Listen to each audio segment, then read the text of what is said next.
What's good, y'all? Welcome back to the Playmakers Corner podcast. I am one of your co-hosts, Simon Villanos, a.k.a. Coach V. I'm another one of your co-hosts, Kodey Stoffer.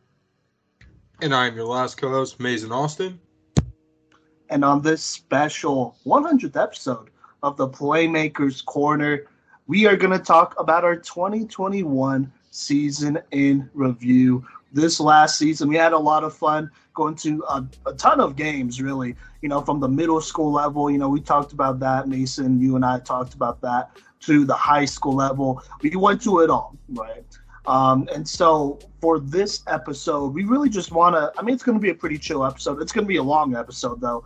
But regardless, a chill episode. We are going to talk about, all of the predictions we made before the season, some of the storylines we really liked going into the season, players that emerged, upsets that we didn't see coming, stories that we didn't see coming, all of it. We're just going to talk about this last 2021 Colorado high school football season. And, this is going to be where we could give a lot more opinions. I know we do a lot of film breakdowns and more rigid, analysis and stuff, but this will be definitely more opinionated as, three guys who covered 1 through 5A Colorado high school football this entire season and went to many games and, really studied some of these matchups and stuff going on. And so we are going to go 1 through 5A.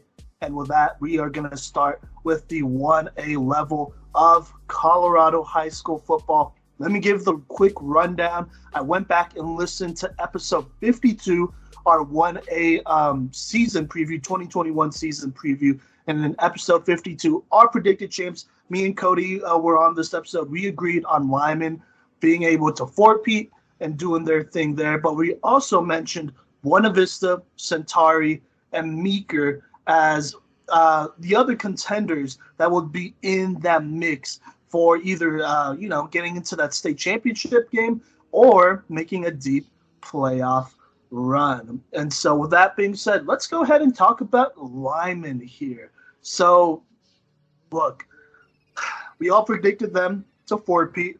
Mason, you probably knew this already because in your playoff brackets, which we'll talk about later here, you did pick them to win it as well. We were pretty high on Lyman for a lot of good reasons. They won the last 3 straight championships. They're on some sort of 20-ish game win streak, or at least it felt like they're on a 20-game win streak. They haven't lost since basically, 2019. Mid-2018, they still won the chip that year, though, so it didn't actually matter. But, Lyman was rolling, and people were intimidated by this Lyman team here. I'm just going to go through some of these quotes here that we did say. We did say that Trey Hines, their quarterback/safety, would be a big reason why they repeat because of his experience both on offense and defense, even with Leaper in the backfield. Obviously, we knew Jeremiah Leaper would be that next guy, but Trey Hines was going to be a key part of that. Kodey, you and I both recognized him as that. We also both praised Chance Cannon as a dominant lineman, both on offense and defense, even though we were concerned about the line and, some of the guys that they were losing to graduation. And so Chance Cannon being there was kind of okay, they are losing 2 or 3 starters here, but they have Chance Cannon coming back. If you're a lineman, you work with that, right? And then lastly, we did praise Kai Bandy as an all-around athlete that can contribute on offense. Specifically, Kodey, I don't know why, but you said that he could be a very good running back on offense and be kind of like that second guy to Jeremiah Leaper. So that's what you said. And then on defense as well, he would do his thing, as most of these guys play both sides. Oh, and then, lastly, Kodey, you said Brady Rockwall, I want to say, right? It's Brady Rockwall. He plays wide receiver. Yeah, sorry, I hit the wrong button. But I think it might be Rockwell. But Rockwell. he's a great receiver. First off, I want to say, and he balled out catching passes this year. But looking through the past couple of years and just his career, he did take snaps under center. And honestly, Lyman, I'd say out of almost any team in the entire state, had one of the most ideal quarterback rooms for what they're trying to accomplish. And, they could still win games with Brady or Trey. And, I think we saw firsthand evidence of that a little bit later on. Yeah, no, absolutely. But also on top of that, we did talk about, other than the players, we talked about the lineman legacy, how teams are, kind of giving them the Alabama treatment. Like maybe they don't have as much talent as they did in years before, but they're still linemen. And so they're going to intimidate you they're going to intimidate you and beat you and kind of get into your heads and, blow out a lot of squads here. And you know what? For linemen here, that's what exactly they did. I think our prediction for linemen was pretty spot on. They didn't lose a game until state, basically, but every single game they played, I think they won by at least, except for Yuma. Except for a handful of games here, I think they beat every team by at least 20-plus points. The only exceptions was Strasburg, who they only beat 20-0. Remember, that was the game where their starting quarterback, Landon Martin, got hurt and would basically miss the entire season. So there you go. And then, I'm not including state. And then I think, against Yuma, it was only 34-10, so I guess they only won by 24. Still, though. Other than that, linemen rolled through their schedule. Boys, is there anything you want to comment on that? Was this really that surprising leading up into the playoffs?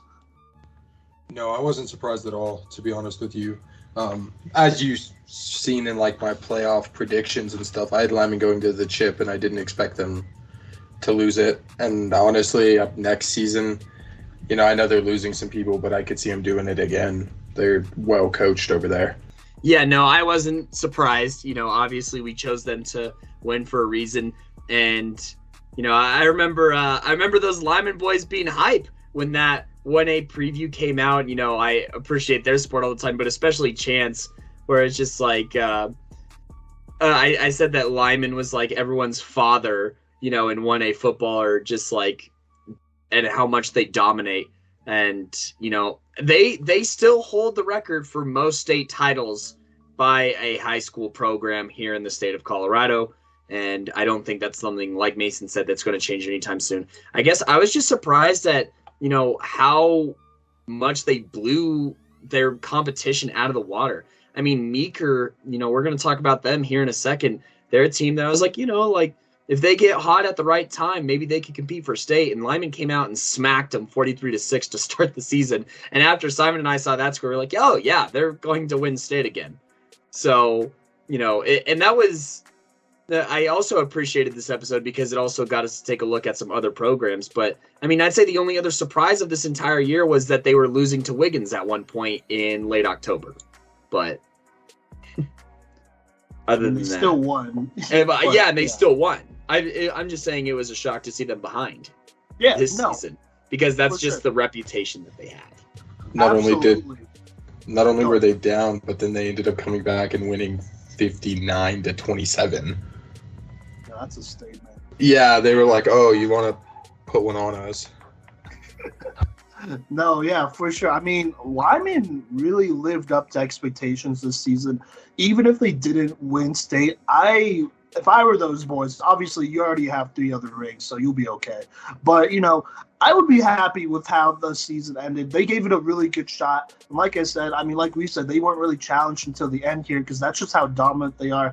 Before we move on, Kodey, you were quote. I'm gonna throw you this quote that you said. I'm gonna paraphrase it, but you also said that Lyman made the rest of 1A football their own personal kind of petting zoo of sorts, and that's how you saw. That's what it was. That Chance responded with the laugh crying emojis. He loved that. He said, "I'm going to be saying that all the time." So, and it was true. They that's what it was. They domesticated.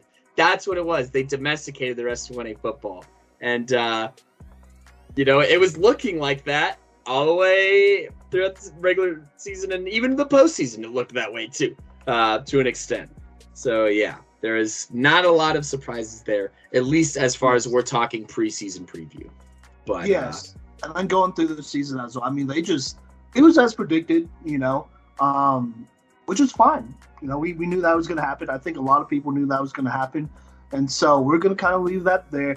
And we'll talk about another team that we kind of listed as a contender here, and that is Meeker. Now, while we were talking about Meeker, we did predict in their schedule that they would take L's in the regular season, that is against Buena Vista and Lyman.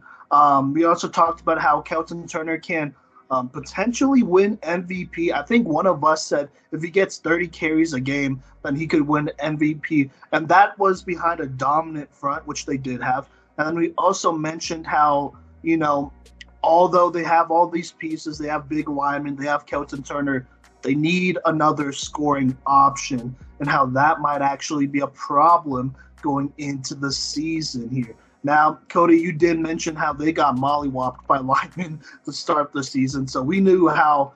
I mean, we knew that was probably going to happen, but maybe not exactly like that. But regardless, Lyman made a statement, beat them 43-6. Now this Buena Vista game, they only lost to them 17-14. They had to travel to Buena Vista to go play them in their, in their house basically. But other than that, we were right. They only lost 2 regular season games, and they were the 2 that we predicted. Kodey, do you want to kind of talk about Meeker here and, kind of how their season went and, maybe some things that were surprising, unsurprising? Yeah, no, and I was very high on Meeker, and, I still have a lot of respect for Kelton Turner. He just narrowly missed our top running backs list. Please make sure to listen to one of our most controversial episodes, episode 98, and we'll be touching on that a little bit here later as well. But anyways, Meeker, I was really excited for them, and, I think that they had some very quality wins. I mean, they smacked North Fork, who was, their biggest competition in league. They beat them 30-13, and then they also took care of business on the road against Gunnison in a 28-12 win. But I really think that, the crazy thing about Meeker's season is, the Buena Vista games, they were leading in both games against Buena Vista this season. And, I think that they could have gone toe-to-toe with, Lyman. I think that if they played Lyman a second time, it would have gotten a little bit different, honestly.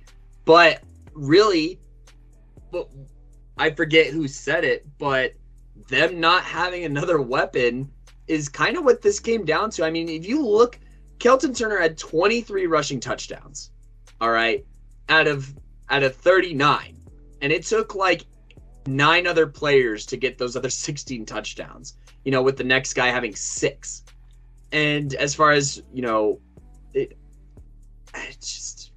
and another thing that stinks is that because he was getting so many touches in the backfield, they couldn't really wheel him out at, wide receiver, where he also excels, I might add. And their quarterbacks weren't, necessarily the greatest, I'd say. And that did, I think, ultimately prevent them from making it further than the second round of the playoffs. But, I mean, Kelton Turner, he put this city of Meeker on his back this season. And he was one of our MVP candidates as far as most valuable playmaker goes.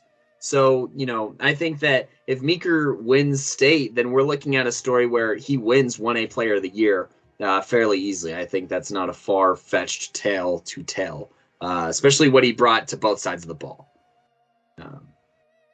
That's kind of where I stand with Meeker there. Mason, would you agree with that about Meeker? How they were, maybe a little too reliant on Kelton Turner here? Yeah, no, I definitely agree. I think if they had 1 or 2 more weapons to kind of where they, didn't have to focus on one guy the whole time, I bet you they could have probably given, Lyman a run on some of the games that they've faced in the last couple of years. Fair enough. So I do want to point this out. Kodey, I don't know if you mentioned this, but the only other player to score more than 2 touchdowns, for this Meeker team was Connor Blunt, who's a junior, who scored 6 touchdowns. Who's their quarterback, by the way? Yeah, he is their quarterback, so there's no surprises there. Everyone else scored 2 touchdowns except for Kelton Turner. And so, I mean, we were pretty spot on with that. I don't think there's too much more to talk about there until we get into playoffs. So let's keep it going. But, let's talk about Buena Vista here. So we said, this Buena Vista team, this BV squad, they would take a step forward this year compared to last year. And they did play in the spring, so we did anticipate them having a little bit more momentum, just playing in the spring. And we did also interview Hayden Camp. He said, they've been clicking since basically since their season ended. They had some summer summer workouts, and everything was going good. And, when I went to that preseason game against Manitou Springs, I guarantee you everything looked pretty good. So there you go. But we said, for this Buena Vista team, as far as regular season goes, Meeker will be their biggest challenge next to Florence.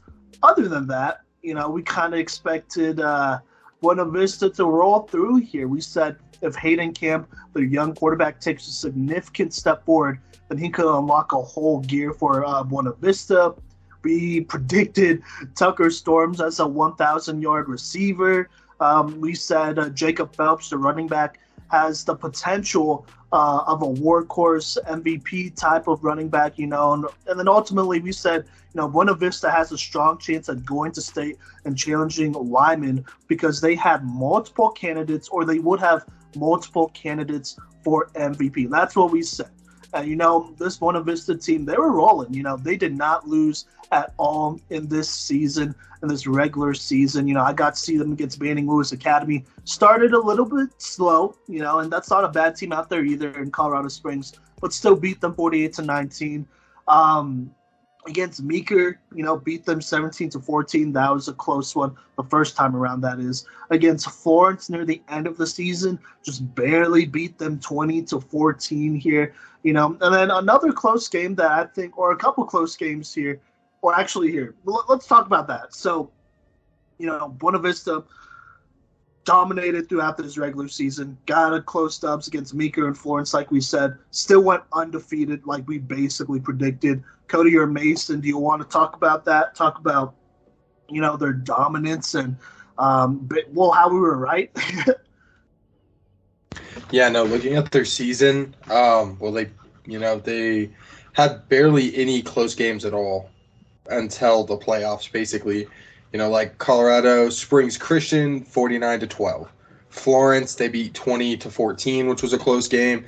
And then, going into playoffs, they ended up facing, Gunnison, which wasn't a close game at all. And then they get into their close games, the Meeker game, and then, losing to Centauri to send Centauri to the, chip. So, all season they dominated. Starting the year 47-0, 48-19, 35-7, 21-8, 17-14 against Meeker. Like you said, it was a close game. And then North Fork, 28-21. So then they beat Rye 49-6. Colorado Christian, like I said, 49-12. And then, Florence, and then went into playoffs against Gunnison. So, they definitely didn't keep it close all year. Yeah, and I just want to say, I definitely liked Buena Vista's odds because they could pass the ball. We're always looking for those teams that can do a little bit more than one-dimensional. And, we were definitely looking at Hayden Camp as, a potential best quarterback in 1A kind of projection, and I'd say during the regular season he did a lot, both through the air and with his legs to kind of reinforce that. And, also kind of talking to him on episode 56, go ahead and listen to that. That is our interview with Hayden Camp. And, he just kind of told us a lot of things that inspired confidence in us following, our preview and whatnot. So, that was huge, just actually getting to talk to somebody on the inside and getting to learn a little bit about what goes on at Buena Vista. And, this season was a weird one. They made a lot of these games a lot closer than they probably should have, or I shouldn't say that, but I mean, they were behind a lot this season. Like in that Meeker game during the regular season, they were trailing. In that North Fork game, that's a good team, they were trailing. Against Florence, they were trailing. Like, they had a lot of comeback wins. I think potentially they might have even not scored first against Peyton before going on a 21 unanswered point streak. So, they were living for the show for sure this year. And, part of that was obviously during the regular season, Tucker Storm struggled with injury and whatnot, but he was everything that we projected him to be in this preseason preview. Yeah, absolutely. Shout out to Seth Moss, who we mentioned as well as somebody who could be a leader on this defense. Did actually lead the team in total tackles with 87. Also had 5.5 tackles for losses. Yeah, I mean, they had a lot of guys here.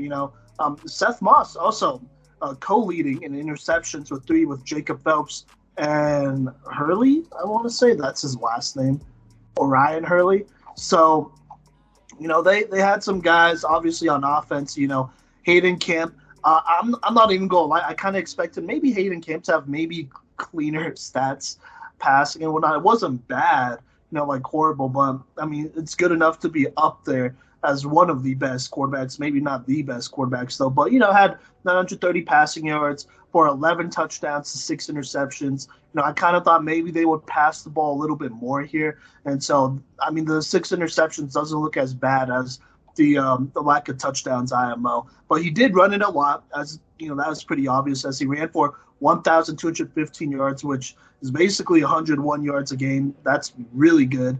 I thought he had a little bit more in that. I think taking a step into next year, I would like to see him have more similar passing yards, if not slightly more passing yards than rushing yards, but love to see that. Also had 12 rushing touchdowns. Jacob Phelps, who we named a MVP candidate. I mean, he barely missed out on MVP and Opoy, but he was there. He had 834 rushing yards, 15 rushing touchdowns. He also had, but Jacob Phelps, he had 297 receiving yards and 2 receiving touchdowns. Maybe I expected a little bit more there.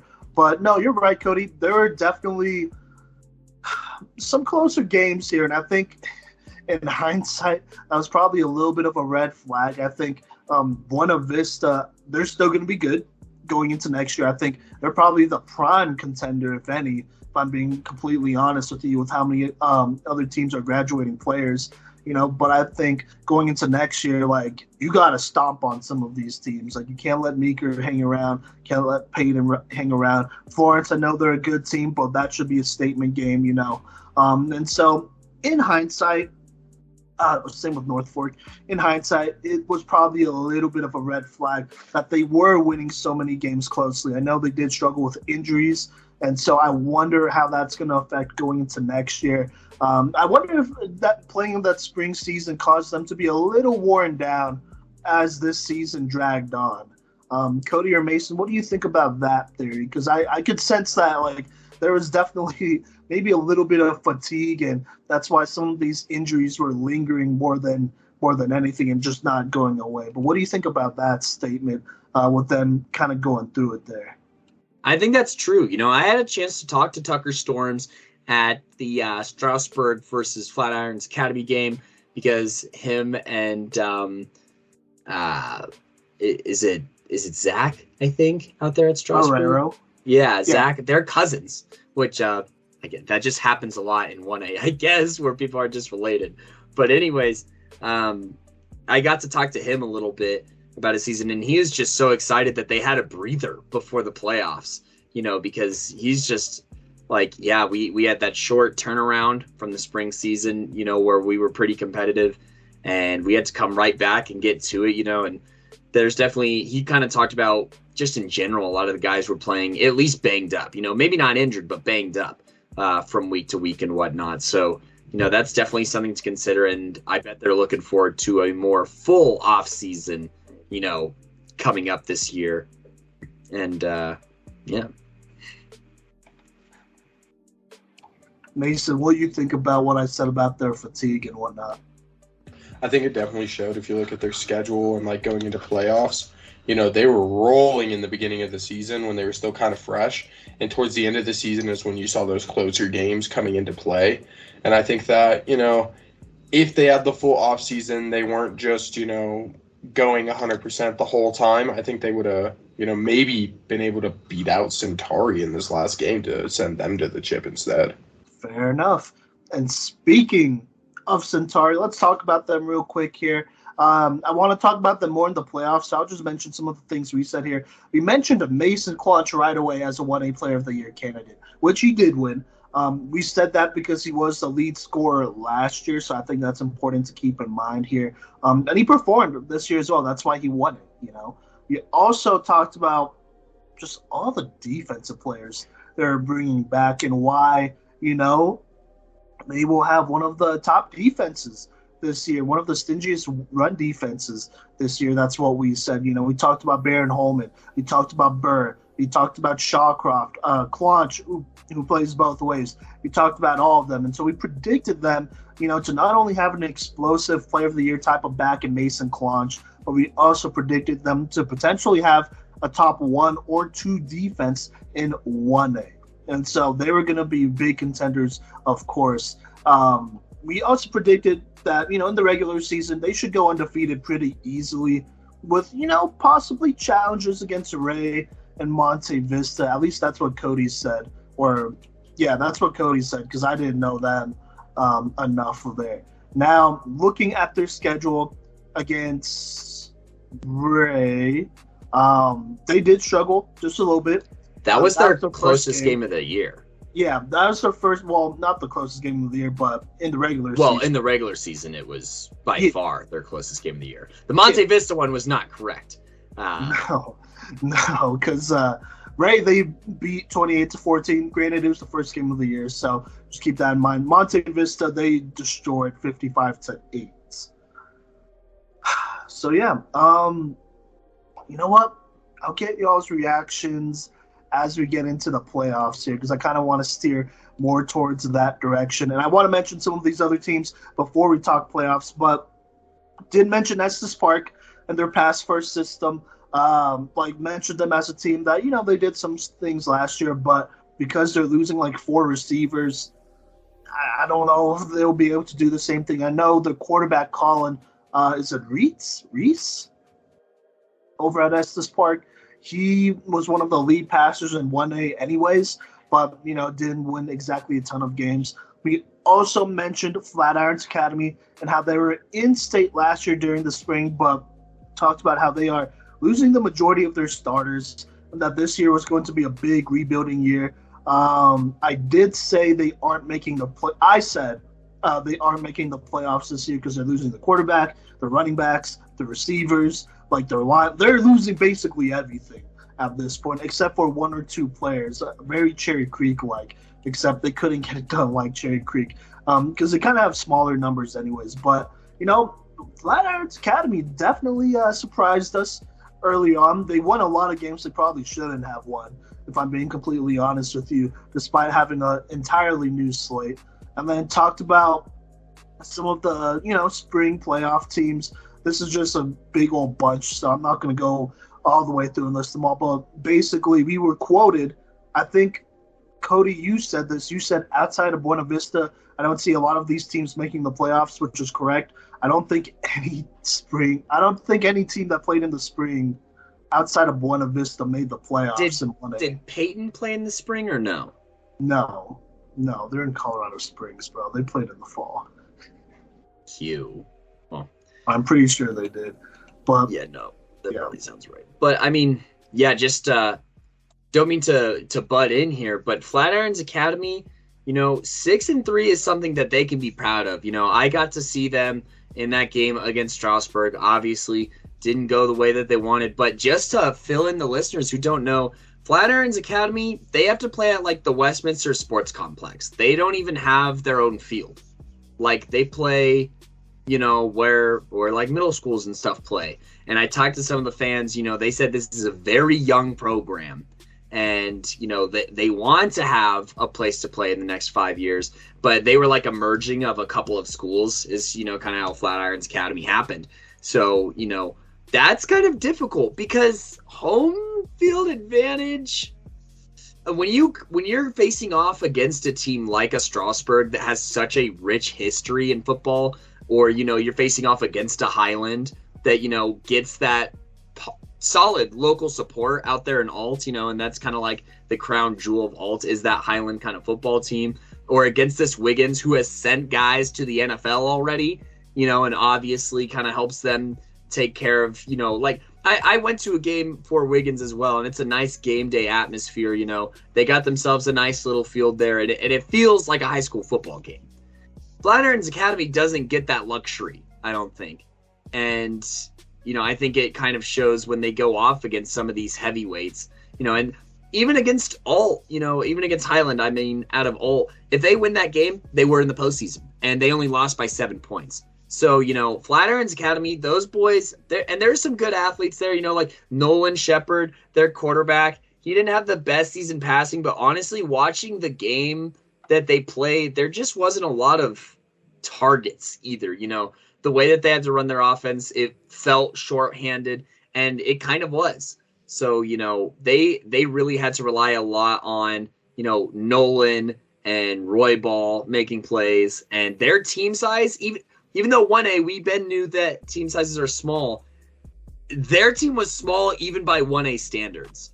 Seriously, I counted, less than 30 players there on that sideline for them. And most 1A schools at least have over 30. They're probably dressing up their entire program, mind you, but I'm positive Flatirons was. They don't have, a JV. They don't have a freshman team. They have the Flatirons Academy squad, and that's what they roll with. So, I just wanted to take some time, put some respect on their name because, they still had a solid year. They are graduating Roy Ball, but they do get Shepard back for another year. He's a solid athlete, and they run a nice little, they have a couple of decent plays with him as far as read and speed options and whatnot. And they also have a junior back in Glowicki, Devin. Devin Glowicki is his name. And so, I think that that's a team that, with the major turnovers that are happening, on this 1A level, that's somebody to kind of keep an eye on in the future. And I just wanted to take some time to put some respect on them. And they barely missed the playoffs. It's just they ran into Strasburg in a win it and get in a win or go home game, and you don't want to run into that with those circumstances, because Strasburg, they've been around the block. To say the least, and they had some dogs on that team as well. So, yeah, no, absolutely. And speaking of Strasburg, Kodey, you did say I don't know if Strasburg could make the playoffs because of a tough schedule, and I agreed. I wasn't going to let you go on, let you out to dry on that one. But we did interview with a lot of with two of the Strasburg boys, Landon Martin and Matthias Brown. They kind of, they convinced me, to be honest with you. They had a good thing going here. Did lose a pretty close game against a 2A team here in Platte Valley, who is also a team that we're going to talk about on the 2A segment here. But other than that, they beat Yuma 19-16 as they started to gel. Against Lyman, it looked like it was going well until Landon Martin, unfortunately, he got hurt, broke his collarbone, and that was basically it for the season, at least for him. Only lost to Lyman 20-0, one of their closest games on the year. So that's a little disappointing. Didn't help that they had to turn around and play Centauri right after that the next week and lose to them 48-3. But after that, they went on a nice 5-game win streak here, including beating Flatirons Academy 42-0, making do with what they had. Every game except for the Highland game, which they beat them 19-7, was a complete blowout. They won by at least 40 points, which was huge for Strasburg. And look, I got to put some respect on Strasburg's name. I think going into next year, along with Buena Vista, they're going to be right there in contention, in contention for state, in contention of, making a deep run and winning it all, because they're returning so many players. And, they got to really put out a lot of players in there and get a lot of playing time for a lot of different guys. I know they are losing Matthias Brown, which will be a big hit to their defense. But knowing Strasburg, they always got a next guy up there. They have a very good talent pool over there. And honestly, looking forward to going to a game there sometime. They did make the playoffs just barely, like I said. But they lost to Yuma 35-20. We'll get into that soon here. But before we go into playoffs, Kodey or Mason, I kind of want to open the floor and let y'all talk about this. I don't have too much more to say here, but were there any storylines that were surprising? Any teams that were like, okay, like they kind of piqued my interest here, or athletes that kind of broke out here that got your attention, Mason or Kodey? Yeah, no, I definitely wanted to say, like, I knew that in the beginning of the season, I wasn't huge into 1A yet. I wasn't really, as far in as you guys were, but, I knew Lyman was good, and I knew, like, a couple teams were good, but I thought it was really cool to see, like, Centauri, Meeker, all of those programs, and as I watched and looked into them, like, Mason Clonch really showed that, he was definitely deserving of what he, got, and they did a great job this year.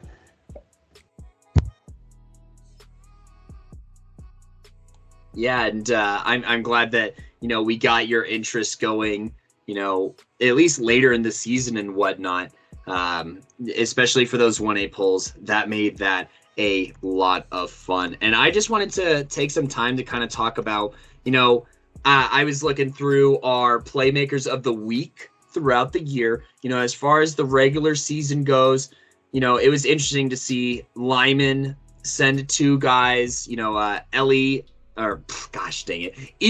my bad, Eli Wysinski, he won our Playmaker of the Week in week 2.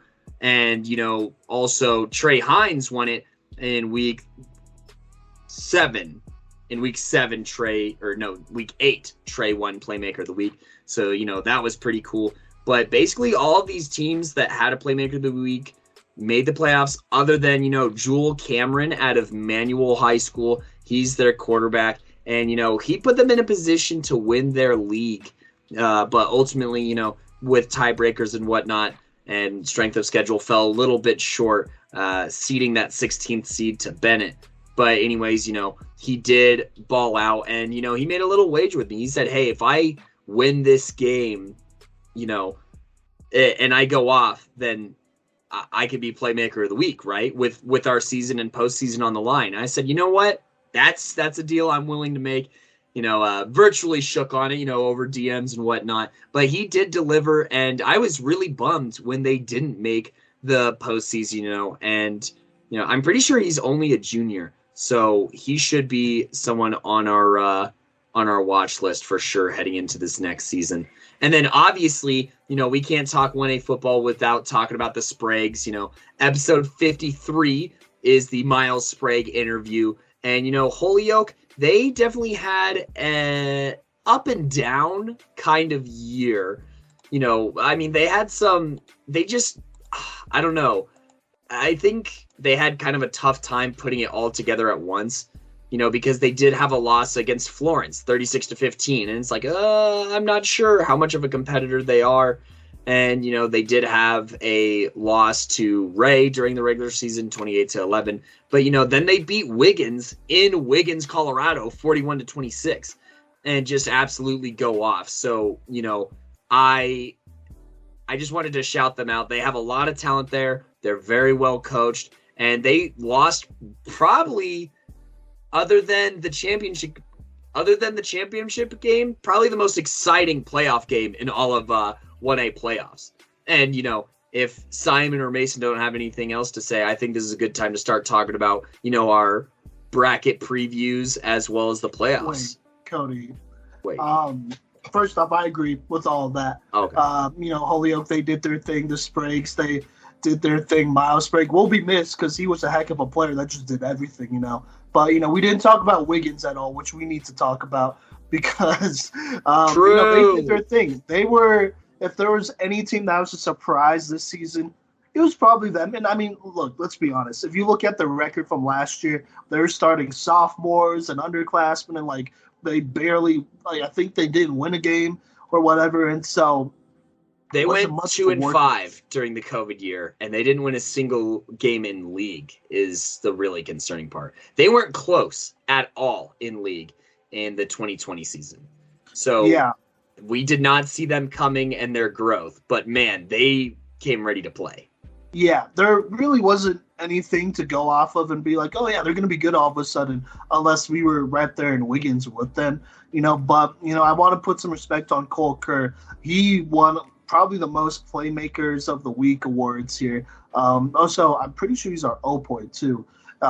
When all was said and done, he's only a junior, but on the season, 2,120 passing yards, 27 passing touchdowns, so only 12 interceptions. Also ran the ball for 1,129 rushing yards and 15 rushing touchdowns. His fellow junior Omar Perez, he benefited from a lot of that, snagging in 804 receiving yards for 14 receiving touchdowns. Their backup, number 88, is it Heshke? Fasiki? My bad, Fasiki. He had 38 receptions for 578 yards, 5 touchdowns. A lot of these guys are going to be coming back on the offensive side of the ball. I don't see any seniors except for Basler here, who had basically 200 receiving yards and 2 touchdowns. Other than that, they did their thing. This was a very, very young team that was gelling as they went. On the defensive side of the ball, they were led by the Ibrahim brothers, Laith and Muhammad. Muhammad, he had 110 total tackles as one of the lone seniors on this team. Pepper Rusher and the Laith Ibrahim, Pepper Rusher, by the way, winning Defensive Playmaker of the Year with 108 tackles. And then the other younger Ibrahim brother with 100 tackles. And then Cole Kerr with 76 tackles right behind him, kind of establishing himself as a future MVP candidate going into next year, Also Pepper Rusher with 10 sacks and a game-winning blocked kick that would help that I got to watch. Yeah, that you got to watch. Live, I should specify. Well, yeah, but you were there in Wiggins when it happened in a thriller where they won 30-28, one of their best wins all season, and really showed their potential here. But like I said, a very up and down season. They started with a 4-game win streak, dropped one against Ray where they lost 20-7, dropped one against Holyoke right after they beat Yuma 41-26. Against Lyman, they were leading, but Lyman did win eventually 59-27 there. But altogether, very up and down season, but a lot of potential here. Going into next year, because they're basically returning the majority of their team. They'll be in the dance with Buena Vista and Strasburg here as some of our main contenders moving forward for sure. But with that being said, I think now is the perfect time to talk about our playoff picture here as, Wiggins, they got really only into the first round here. But here's how we could do this. So we all made brackets right before the playoffs started, right?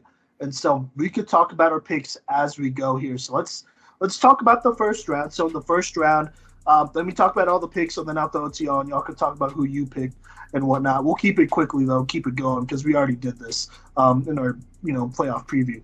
But, in the first round, we had Lyman versus Bennett, number 1 versus 16th seed. Then the winner of that one would play North Fork versus Wiggins. And then we had Florence versus Monte Vista. The winner of that game would play the winner of Ray versus Highland. Then we had Centauri versus Payton. The winner would play the winner of Strasburg versus Yuma. And then we had Meeker versus Holyoke, an exciting playoff game, like you said, Kodey. And the winner of that one would play the winner of Buena Vista versus Gunnison. Mason, I'm going to throw it to you, and I want you to, here. I think I got to ask you this because I think this is probably one of the biggest points this season. But, why did you choose Gunnison over Buena Vista in the first round? Yeah, so, I looked into it, and I was still like, I guess I kind of knew to 1A football and everything, but, I thought, Gunnison had a good way that their defense would match up against this Buena Vista front. Obviously, that didn't work out how I thought it would. But I had my hopes up for, Gunnison, and I thought that they could get it done. I did have them in the next round, losing to Holyoke, who I had beating Meeker. But, at that point, I thought, they could pull off this win against, Buena Vista. Obviously, that didn't go as planned. But, yeah. Mason, we were also talking off air, and you said one of the players did message you and say he appreciated your faith in them because they weren't getting a lot of that over back home in Gunnison, apparently. And that's when you said you realized you might have made a mistake. yeah. But hey. That's hey. As a community, you got to do better though, Colorado. I mean, even if your team is running into a buzzsaw, you got to support them, man. I mean, come on. If they have to rely on random media basically to them for a vote of confidence, what does that say about your community? Good Lord. Hey man, For the record, they did lose 42-14, but go on, Mason. Yeah, if we could throw any vote of confidence towards him, like I'm glad I got to, help him out in any way I could, But yeah, I definitely did not. I didn't think Buena Vista was going to pull it out, but they buzzsawed them. So, there's always next season. Okay, fair enough. I want to talk about my worst pick here because I think. I don't know if it's the worst pick, but I think I picked Strasburg over Yuma, and I definitely said they had more athletes. Strasburg had more athletes than Yuma, and that was a big deal. They only lost 35-20, obviously, without their starting quarterback. So not bad, but obviously I want to put respect on Yuma because they have so many good players, including Clay Robinson out there. So I'm going to go ahead and own up to my worst pick, at least on the 1A level here as well. Kodey, did you have any picks in the first round you want to talk about? Before you say that, I do want to shout out. I don't remember exactly which player called it, but right after Yuma beat Strasburg, they quoted Simon, posted on them, and said, "More athletes." I did think that was hilarious. It was like 5 players, dude. It was pretty funny, honestly. Okay, as long as you're like. I'd say, it's a little rude, but I say it's still playful, as long as we're wrong. That's part of our job is to be wrong sometimes. And so, if you're going to have fun with it and we'll have fun with it and we're still all cool at the end of the day. I know that those Yuma boys, I have a lot of respect for them. I got to meet a lot of them after that Wiggins game, and I just also want to put out there that, Clay Robinson, he had a great season and is probably going to be on one of our top 5 lists here in a couple of weeks, so stay tuned for that. And, you hear Trejo as well, for Yuma. He won a Playmaker of the Week award when, he helped Yuma pull off a tight win against Highland. So, shout out to just that Yuma squad in general, who eventually did fall. But let's see, my worst take here would probably be having Florence end up in the Final Four. They lost to Ray, and it's something that I was warned about too, and something that I kind of knew about where it's like, yeah, Florence, once they get into the postseason, they tend to struggle a little bit, but I was kind of feeling it, and I almost chose them to upset Lyman, and I'm glad that I didn't do that. But I was drinking the Florence Kool-Aid just because they have a lot of great running backs over there. But ultimately, historically, it was proven right. And then also, I did choose Wiggins to beat North Fork. North Fork did win against Wiggins behind a very solid defense. They're one of the programs that we didn't really get to talk about too much throughout the year, but somebody who's, at least low-key on our radar now heading into the future. Yeah, no, absolutely. I mean, I picked Wiggins over North Fork as well. Proved me wrong, which was great, but no, for sure. So let's kind of keep this thing going here.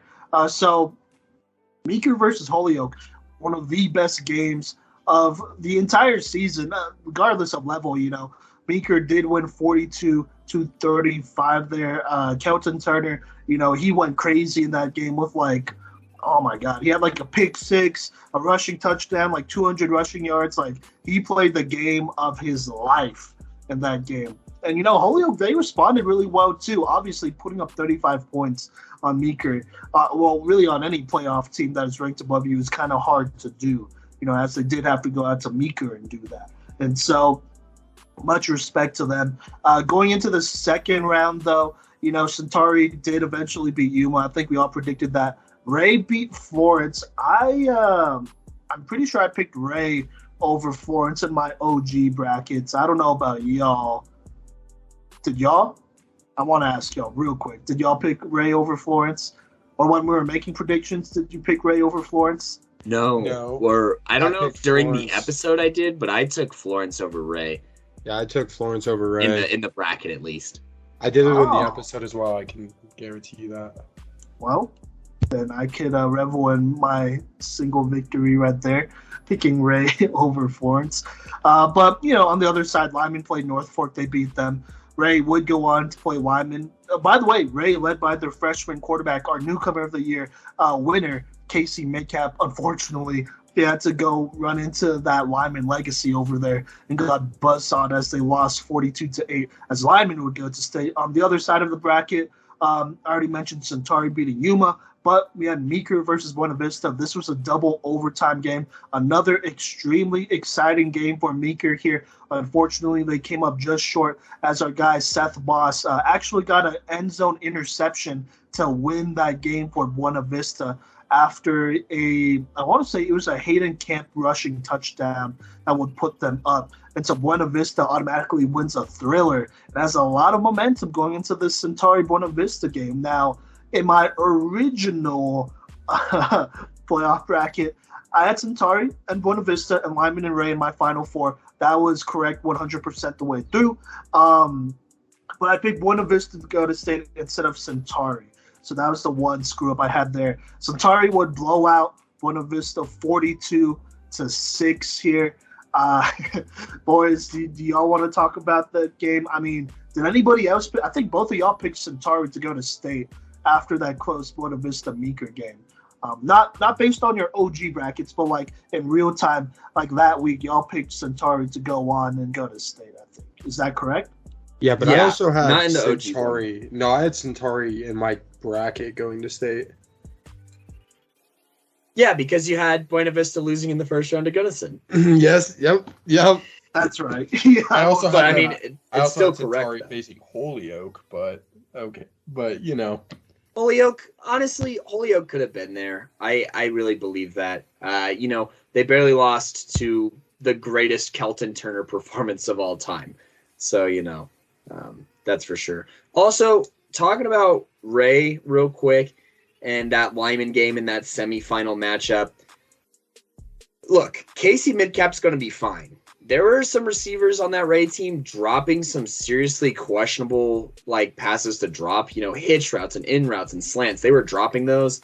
And I think that if they can get over the mental block, seeing Lyman lose, I think that's huge for Ray. And, they have a pretty young squad over there. So I'd keep an eye out on those Ray Eagles because now that they see that Lyman who, because I think part of facing Lyman in that league is that they're Lyman, It's get over the mental block first, and then maybe you can beat them. And a lot of teams just aren't prepared to get over that mental block initially.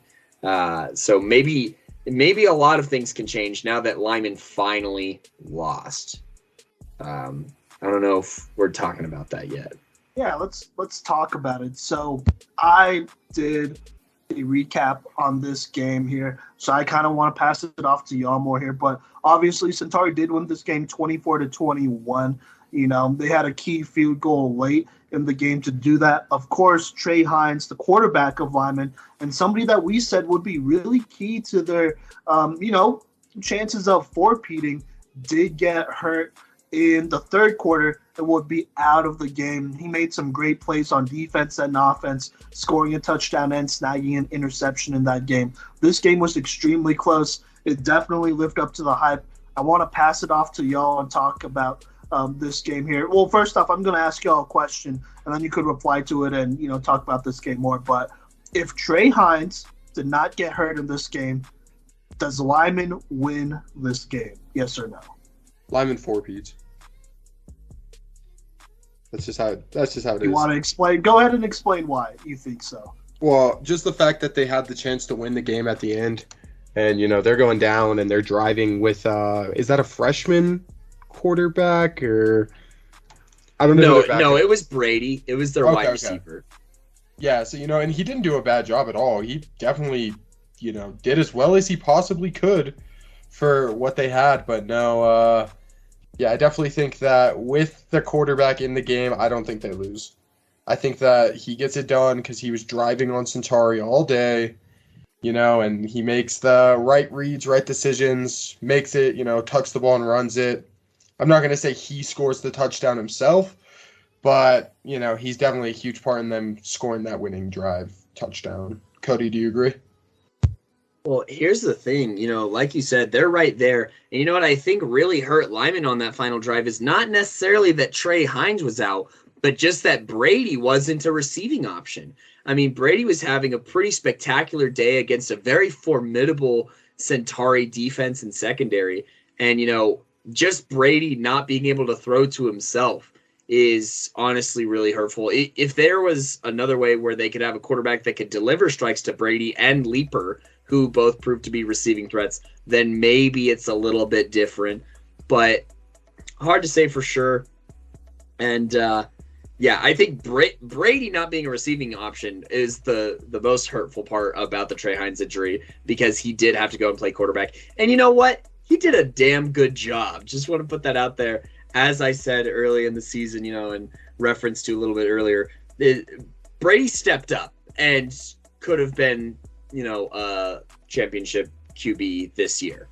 Very easily, I might add. If they didn't get themselves into a hole on special teams, then, they probably four-peat regardless of who's in that quarterback.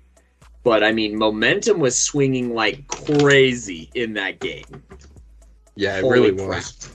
That's, I think, one of the craziest things was, it was like Centauri, Lyman. The whole game, you couldn't tell who was going to, come out victorious. Obviously, Centauri did in the end, but I think, it could have went either way at any point. And I agree, he did great, but taking him out of being that receiving threat allowed them kind of to key in on Lieber. Exactly. So. All right.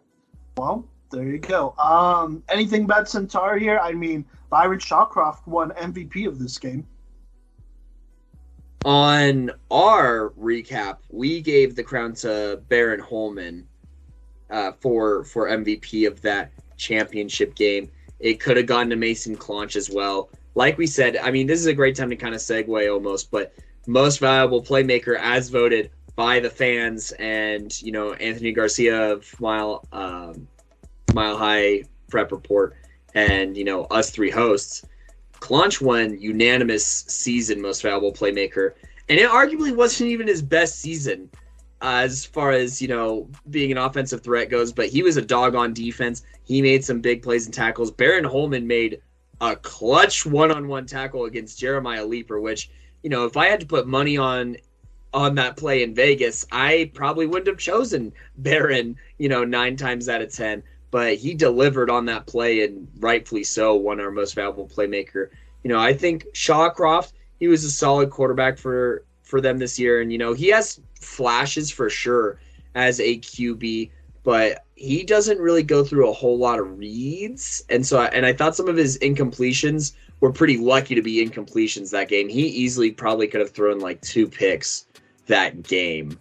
So that's where I was a little iffy on it, was his decision-making was inconsistent. However, he did kick the go-ahead field goal. So as far as, production and narrative and clutch goes, I mean, Shawcroft has ice in his veins.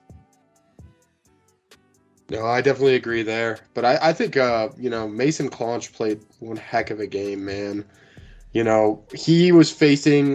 never came off the field to start, He was on both sides of the ball when he did come off the field. It was for 2 seconds in between plays so he could maybe get a drink of water, And, he was basically shadowing Leaper the whole time and still making plays even when it wasn't to Leaper. So I think they played one hell of a game. So, props to them. They took down Lyman and they showed the rest of the league, over there at 1A that it's doable. And there you go. Centauri would win their first state championship game here ever. Football state championship ever. So Fast break Falcons. Yep, the fast break Falcons. Their offensive speed was kind of like they lived up to it, honestly. Yeah. They're running that hurry up. Honestly, the Centauri offense is what the Valor offense thought that it was. Watching them in the state championship and then watching Valor, they came out and they ran They went 3 and out in under 15 seconds, which is impressive, of course, but not for the reasons you'd want it to be. Versus Centauri, who got first downs pretty religiously. But congratulations, Centauri. We made that graphic for them. And, I was just glad that it was a great football game. That's what I wanted out of all the state championship games, and all but one delivered, which we'll talk on later. But with that being said, Simon, are we going to talk about the all-state teams in this episode as well, or no? No. That's a live stream idea. Yeah. Okay, perfect. Yeah. Subscribe to Playmakers Corner on Twitch. But yes, absolutely. That way we can keep this part in. But as far as 1A goes, it was a fun season. And you know what? I love covering 1A. I really do. All of the players are so polite. They'll have conversations with us if they disagree with us. They'll be like, "Hey, I was thinking this," or more athletes, come on, don't write us off. You met us. You've seen us play live. What are you doing that for? I think that everyone there is really reasonable. And, I'm a big fan of 1A football. I am so looking forward to covering it more in the future. And doing the awards was a lot of fun, too. It was fun interacting with a Denver Bronco, as far as our 1A offensive playmaker and defensive playmaker awards go. So congrats to Cole Kerr and Pepper Rusher, respectively. Simon mentioned Casey Midcap and Ray. They're here to stay. Hey, I like that. Casey Midcap and Ray, they're here to stay. Keep that in your notes, listeners. And obviously, Mason Clonch's Fast Break Falcons winning the championship in a pretty senior heavy, year for a lot of these heavyweights. Like Simon mentioned, it could be really interesting next year. So. Oh, yeah. A lot of the teams that we predicted as contenders, predicted to win state, there are teams that were here before, right there in the semis or in state in these last 4 years against the linemen. And so this next year has the potential of having a lot of new faces in the mix here, which will be super exciting. But we'll save that for our previews. Tune into those whenever they drop during the summer, because they will. Probably earlier on, too, so we could talk about more teams. Mason, is there anything else you want to talk about here about 1A football? And this season? I guess all I want to say is, 1A surprised me, coming in and looking at everything. I didn't think 1A was going to be as exciting as it actually is, They got some dogs over there in 1A, and I'm excited to see, what comes next for all of 1A. All right. There you go. And go ahead, Kodey. If you want to learn more about 1A football, because you're one of those people who's like, oh, it's 1A, there's not a lot of talent there. No. There's plenty of talent here. Guys are making our top 5 lists. Guys are winning Playmaker of the Week. They're putting up insane numbers for a different number of programs. There's some big boys on the 1A level. They got them corn-fed offensive linemen in a lot of these places who will push around anybody 1 through 7A anywhere in the U.S. So, put some respect on their name. And then go ahead and listen to some of our 1A interviews. Episode 53, Miles Sprague. He's a guy who's at least going to go D2, as an athlete. And, he was one of our top 5 senior linebackers. So go ahead and listen to that episode. Go ahead and listen to episode 54. That's the Hayden Camp interview talking about Buena Vista. And then go ahead and listen to episode 55. That is the Landon Martin and Matthias Brown interviews. That way, we talk a little bit of preview, but mainly we're talking 1A culture.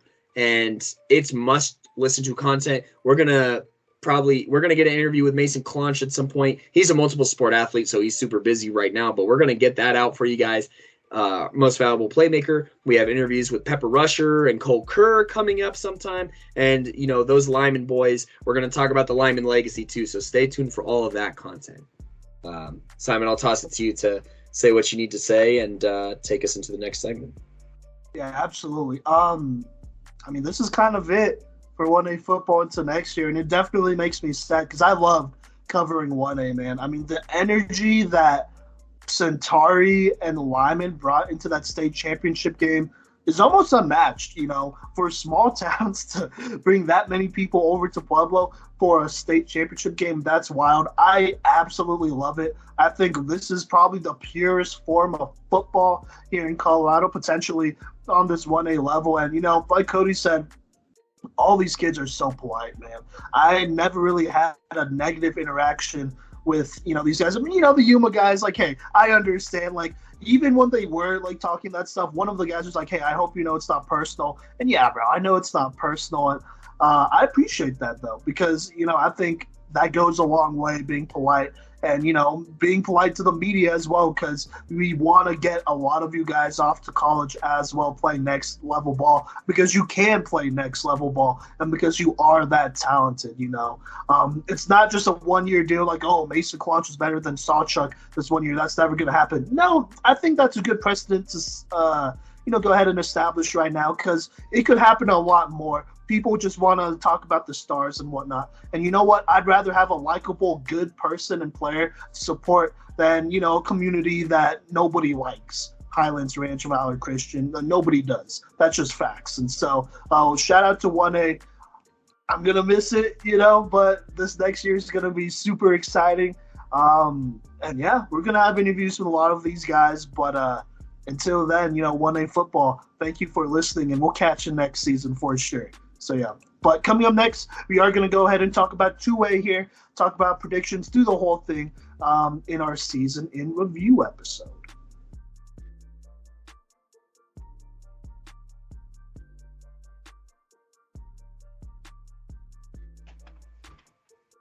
What's good, y'all? Welcome back to the Playmakers Corner podcast. This is our season in review episode. We're talking all the storylines, preseason predictions, all that great stuff that we made. So let's go ahead and hop into 2A this 2021 season here. Let me go ahead and start with the contenders here before we talk about the team that we all predicted as the 2021 2A state champion back in August here. So I want to talk about the contenders before we get there, because we also all agreed on that. But you know what? I'm going to actually start with a team that played in the spring. And they actually won it all last spring as well, and that was Rifle. Rifle was a team that we identified as a contender. We said we were high on Rifle because of Todd Casebeer, how they were coming off a championship dub. They were returning basically all the same starters, including Trey Caldwell, Toto Fletchell, their quarterback and running back respectively. And then, we were looking at them taking steps forward between these two, and we were excited about a full offseason with Casebeer and their chances of defending their title, because they were, bringing back a lot of these guys. We also looked at their line as being one of the most important units for the squad, and the biggest reason why they were able to win state last year, just physically dominating every team they played, including TCA in that state championship game. But we were concerned about some of the teams on their schedule, like Palisade, Glenwood Springs, Basalt, and Rifle. And then I have it written here that, Rifle kind of ran the Liam Hughes playbook. Run, punt, run, punt, run, touchdown! Yeah, touchdown. Like, they kind of just wear you down physically. Now, before we get into their schedule, we didn't know this when we were recording. I don't know how I missed it. Maybe it just wasn't common knowledge out, or there weren't any reports out yet. But Casebeer definitely left for Durango after he won the chip in Rifle. So he coached, Castleview in the fall of 2020, coached Rifle in the spring of 2021, won a chip with them, and then left and coached Durango this last fall. And so that basically changes everything, because he's a heck of a coach. His Durango kids talk highly of him. His Castleview kids talk highly of him. And so to lose a coach like that, that's a big deal here. And so I'm just going to talk about the record real quick. Did go 3-6. I mean, they lost to Palisade, Glenwood Springs, and Basalt and Delta, teams that we were all kind of nervous about here. And, that's understandable. That Basalt game was close. They only lost 29-28 in overtime. But the rest of these, well, Glenwood Springs game, that was close as well. They only lost 13-7. But against Palisade, they got knocked around 35-3. Against Delta, with their freshman quarterback, they got knocked around 35-7. I mean, here, I'm going to kind of open the door here. Kodey or Mason, do you want to talk about that? I feel like that's not a fair prediction to make because we didn't know that their head coach was leaving for the third time in a year. Yeah, that's kind of unprecedented in general. But, I mean, all of these teams that they face would go on to play in the playoffs other than Glenwood Springs, who is a 3A team, by the way, anyway. So, it's understandable for them to kind of slide back, Yeah, I'd say their coach leaving is something we couldn't predict, and, it's kind of not the best for them, and it kind of set them back, but, we'll see where they're at next year. For sure. So let's keep it going here. We're going in order of bad takes because they happen, sometimes we're wrong. Now, we might have misranked that one, but Simon, you mind if I talk about my really bad take here? You know what? Yeah, I'll give you go ahead. And then I'm going to throw myself into the fire on this one. Go for it. Because in the preseason, I thought Sterling was going to be a playoff team, borderline contender. I liked their performance from the 2020 season and whatnot. And, they lost the majority of their line and, some of their top tacklers. However, they still had Radek McCracken and they still had Jackson Keel playing for them. Two guys who had a great rapport. Jackson being an offensive threat who is a dog, Radek, he didn't even throw an interception in the COVID season. So I was like, okay, we're looking at an efficient quarterback. We're looking at a dynamic athlete. And we're looking at a, physical football team. They stunk. There's no other way to put it. I'm not sure what their total win total was, but I knew that my prediction was wrong when Simon and I drove up to Eaton, Colorado to watch Eaton and Sterling's opening game against each other, and we left at halftime because it was that bad. That was my worst take of the entire preseason. Before halftime. Oh, we left before. Oh yeah, because we wanted to go. We wanted to go hit trivia night. Shout out to Athena and Roma's. But anyways, it was. I realized, yep, that take goes down the drain, and that was probably the earliest take that I've ever given up on. And Jackson, he's playing basketball instead, I believe, and didn't want to risk getting hurt playing football. But I don't know how good they would have been with Jackson after seeing that game against Eaton. Yeah, I'm going to throw out a quote that I put out there, but I did say we will see what kind of team they are after their first two games because they played Resurrection Christian and Eden to start the season. And also got slaughtered by Rez. Yes. Let me see here. Kodey, you said obviously they should for sure make the playoffs to beat the best. To be the best, they got to beat the best is what you said. And then, they lost by a combined, 109-0 in their first two games. 42-0 against Rez. That was an away game. They lost 63-0 against Eden. On my birthday, by the way, shout out to my Eden boys. I know they wanted to make a statement for me out there, but they matched actually Rez's point total by the 8-minute mark in the second quarter. So, and then, dropped 21 more points with their freshmen.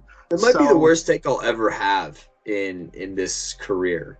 In your defense, maybe Jackson Keel Jackson Keel was going to be that big of a difference because maybe if he had a weapon they could kind of focus on and could get it out to him, that'd be great. Also, I mean, McCracken didn't have as great a rapport as with his other receivers. That was obvious. And because of that, he did actually have a lot of injury issues this season. So I hope he's doing better. I know he had to take a couple games off, was playing with some injuries because, I mean, he really didn't have a choice. It was also his senior year, but that's just a very, very unfortunate. Mason, what do you think about this? I think it's hilarious that Kodey threw himself under the bus. But, I like the honesty, and yeah, that was a pretty rough pick. That, I didn't know much. Again, I didn't know much about 1A or 2A at this point, so listening to it, I was like, oh, okay, I could see it. And then hearing Kodey, over the group chat and everything, being like, God, I was so wrong. So, yeah, no, I think at the end of the day, live and learn on some picks, but, they could have been a difference maker.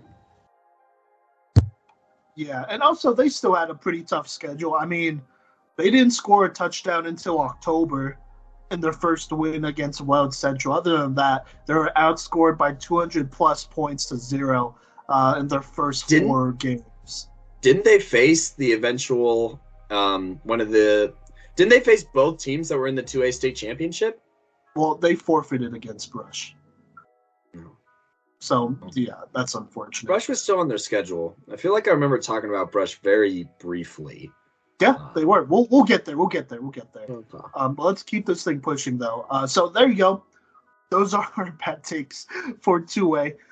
One of them, we just weren't informed about the coaching change. The other one, I mean, I didn't think losing Jackson Kidd would be that big of a deal, but maybe we also overrated them kind of a lot. I mean, I wasn't wrong. I said we know what kind of team they were after 2 games. So, and we knew that they and weren't. We knew what kind of team they were. They're not that guy. And that's okay. They're sterling. They'll bounce back eventually. This just wasn't that year that they would bounce back. But anyways, let's go ahead and move on. We labeled Basalt as a contender here, which was a pretty solid pick. I mean, we were concerned about their loss of their all-state quarterback and one of their best athletes, but we believe that they could, eventually figure it out at quarterback with the likes of athletes Gavin Webb, the running back, Trevin Beckman, their athlete, Ryan Garcia. He was last year's interception leader. I think he was up there this year as well. And then Sam Sherry, who was just a beast of an athlete. Sam Sherry. Yep, especially on defense. All those guys who are returning. And so, they were losing their quarterback and one of their best athletes, but they still were pretty stacked. We were concerned about games against Moffat County, Delta, Rifle, Aspen. I don't know if me or you, Kodey, threw that in there, but Aspen was one of those teams. And then, Kodey, you did say if they could come out of the stretch out here, let me pull up the stretch real quick. But we were talking about a stretch of games, but you said if they could come out of the stretch undefeated, then they can make a legitimate championship run. And then you also mentioned you were concerned about their matchup against Glenwood Springs. I believe you were talking about you were talking about the end here with Delta, Rifle, Aspen, and Rush, I think.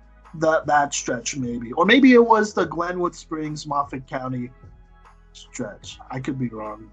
I don't know. But you said if they could get out of the undefeated, then, they'd be legitimate contenders. I mean, not bad. Still finished the season, Either one of those stretches you look at, they lost a game. And that proved to be an indication. Yeah, basically. But, they didn't have a bad season. 7-3 in total, big dubs against Woodland Park. Big one against Battle Mountain. They won in double overtime. That's a 3A school. Beat Faith Christian, beat Glenwood Springs. Lost to Moffat County, which we did sleep a little bit on, but we'll talk about that later. Only 19-6, though. Then lost to Delta 42-14. Beat Rifle in overtime 29-28. That was a big matchup we were talking about. Beat Aspen 49-21 before they made playoffs. Kodey or Mason, anything you want to comment on there? No. About this Basalt team? Sam Sherry did win Playmaker of the Week during week 3. Sam Sherry is who he thought he was. I'll say that much. And I said that they played. I said that they're a solid program and ones to probably keep an eye out for, who will at least compete on a year-to-year basis. No, I think that's a fair take. Go ahead. That's definitely a fair take, Kodey. I'm going to agree with what you just said. So I don't have anything else to add. All right, fair enough. For the record, they did find a quarterback and Cade Schneider, a junior, so he will be returning next year, had 1,380 passing yards, 19 passing touchdowns, 5 interceptions, so very efficient there. Their lead rusher was actually a junior as well, so he'll be returning in, well, okay, it's not loading, but in Crawford. He was the lead rusher with 686 rushing yards and 9 rushing touchdowns, so leader in both rushing yards and touchdowns. Gavin Webb and Sam Sherry and Trevin Beckman all contributed there as well. Sam Sherry was their lead receiver this year, so there you go. And then on defense, Trevin Beckman was their lead tackler with Sam Sherry right behind them. Trevin Beckman, a junior, by the way, he got 97 total tackles. So Basalt, they're not going to go away so easily here. But let's keep this thing going here. Speaking of contenders, we're kind of getting into the meat of this. Let's talk Resurrection Christian, man. So here, I got to throw this out there. I didn't know that their starting senior quarterback, Will Schrodenboer, was leaving the state for Texas. By the way, he went to Texas. I think he won a playoff game out there as well, at least 1 or 2. So congrats to him and whatnot. But that was a pretty big deal. A lot of why I personally was trying to sell Resurrection Christian as, an elite contender out here was because they would have, Will Schrodenboer, Eddie Lemos, and Cade Dunlap, and that would be their big 3, with Eddie Lemos playing receiver, Cade Dunlap playing running back, obviously.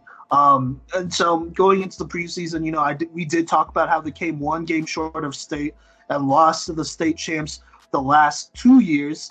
And, I said this was their year. They would be a team of destiny. We were concerned about them losing their entire linebacking core. Their entire linebacking core, including Tanner Appleby, who also played running back. But I did say that this year Rez will need to rely on their offense to be explosive because it could be one of the most dangerous offenses led by that big 3 there. We talked about Eddie Lemos as a potential 2A MVP candidate, which he was. We were concerned, briefly about Sterling, and then Holy Family and Eden were the other 2 teams. Kodey, you were quoted as saying, if they finish the same way in the playoffs, then that's their reputation now. We also mentioned how it might be a coaching problem, or you mentioned that. And then I said, word for word, they can make a lot of noise right out the gate, and then they could ride that momentum throughout the season, which is basically exactly what they did. But before I talk about their schedule here, Kodey, do you want to talk about the regular season first, because we will get into playoffs, and then Mason, you could go as well. Well, I do want to shout out, Rez here in the fact that they adjusted to Will leaving very well. For a team to go from a regular offense to a wildcat offense, it's a huge leap of faith in your players, your physicality, and your coaching, and we saw that on the 4A level with Chatfield workout, and we saw it here in the regular season workout as well with Resurrection Christian here. I give them huge props for coaching their butts off and succeeding in turning Eddie Lemos into a 2A MVP candidate as a wildcat quarterback and just using that raw athleticism and playing a great defensive game. I mean, they didn't allow any points through the first 2 weeks, and then they beat and one of those is Thompson Valley. I'm pretty sure they're a 3A squad. Holy Family's a 3A squad, and they beat them, and then they barely lost to Eaton by only 4 points. So, I say I chalk their regular season up as a massive success and a great reflection on their adaptability of coaching. But, we'll talk about the playoffs here in a second. Mason, you have anything else to add on to Rez Christian here? I just want to say that their defense played exceptional this year, putting up the first 2 games, they didn't let up any points. And, their defense played really well. Then, they faced Holy Family, let up 20. And then, after that, they put up another, goose egg.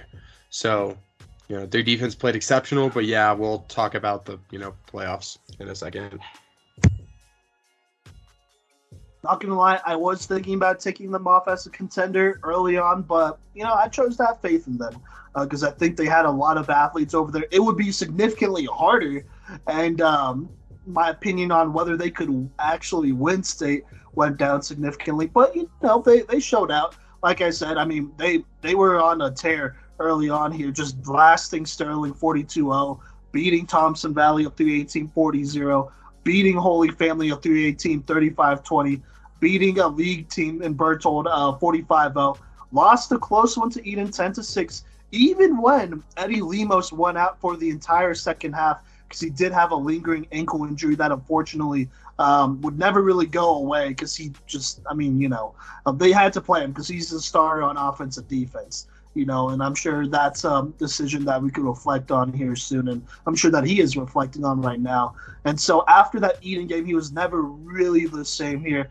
Played a tough Severance team, only played offense against them, beat them, barely 24-14, then played the Academy, kind of got back on track, beating them 43-13, beat University, surprisingly, 41-14. That's a game that came off as a little bit of a fluke game for both sides, and then finally destroyed La Junta 56-15. And so that was Rez's season. Even when they lost their quarterback, they found a way to make it work. And even when they lost that quarterback, they continued to kind of manage his minutes there and get it going from there. But let's keep it going. Going to talk about our last mutual contender here, a team that we both felt like was going to be a contender this season, could either make it to state or win it, and that is TCA, the Classical Academy. I'm just going to go down the line and just read my notes here, and then I'll throw it to y'all. But like I said, mutual contender, we said Cade Palmer was for sure going to be the workhorse of this team and, be kind of somebody in that MVP race, which he was.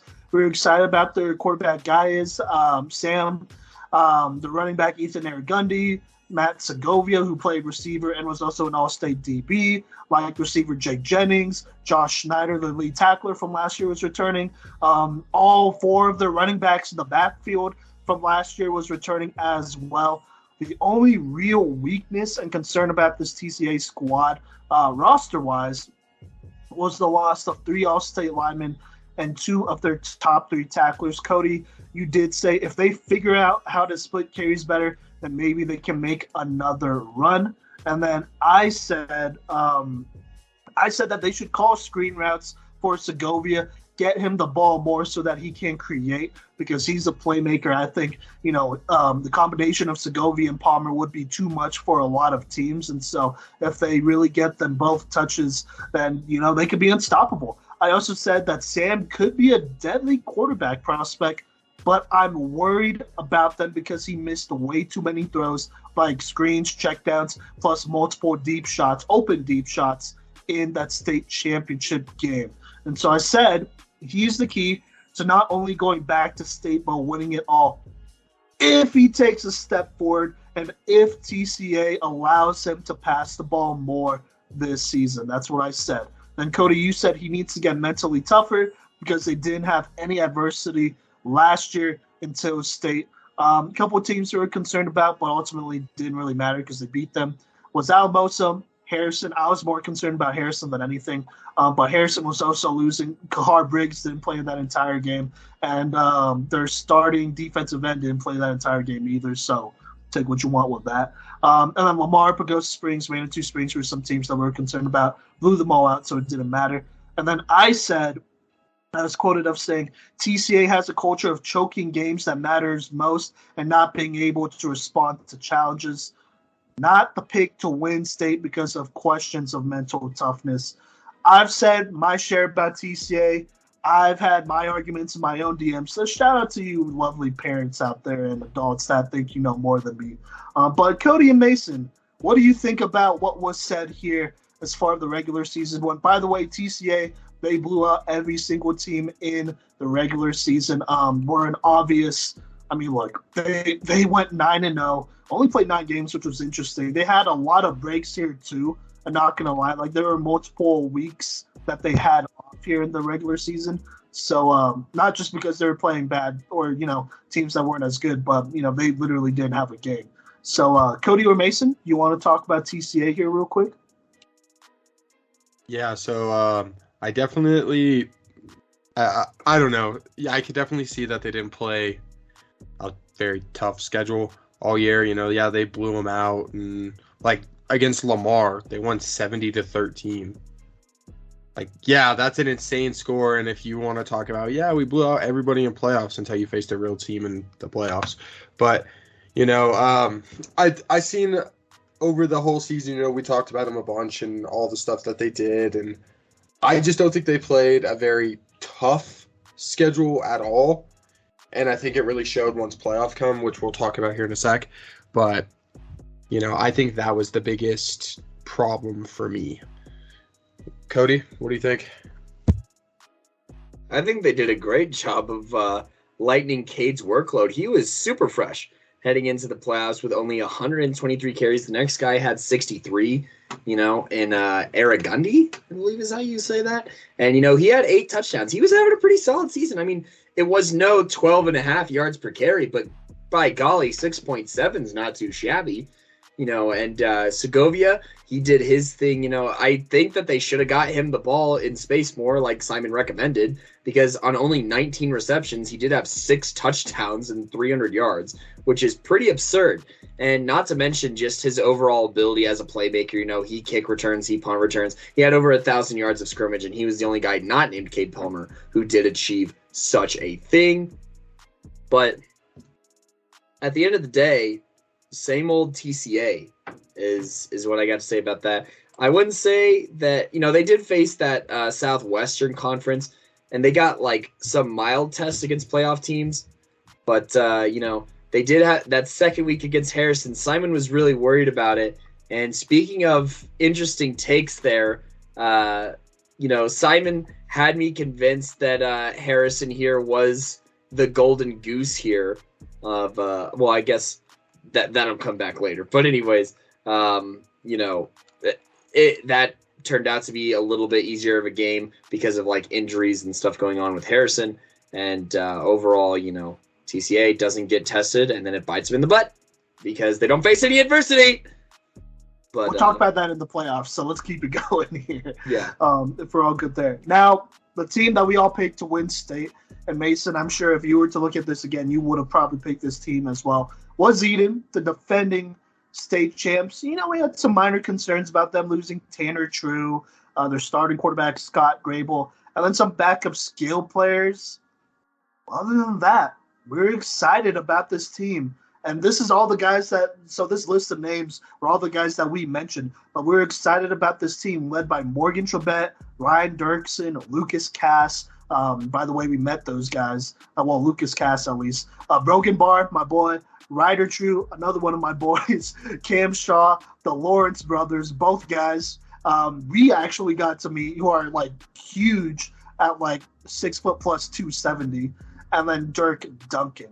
And so we said, that defense was going to be a monster this year and a handful. They were losing Tanner True, who was a monster up the middle and was one of the best defensive tackles in the state when he played. But, we were pretty confident that they could make up for a lot of that because they just had a very complete defense. We were excited also for Ethan Flores, who would also play defense as well. We kind of looked at him and was like, okay, until they find their offensive identity, they're going to run the ball with Flores a lot. Probably get Morgan Trebet some carries here as well. We were concerned about Sterling.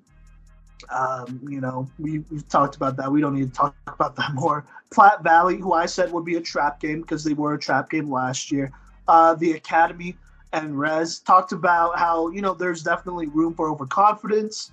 And I said, I said this.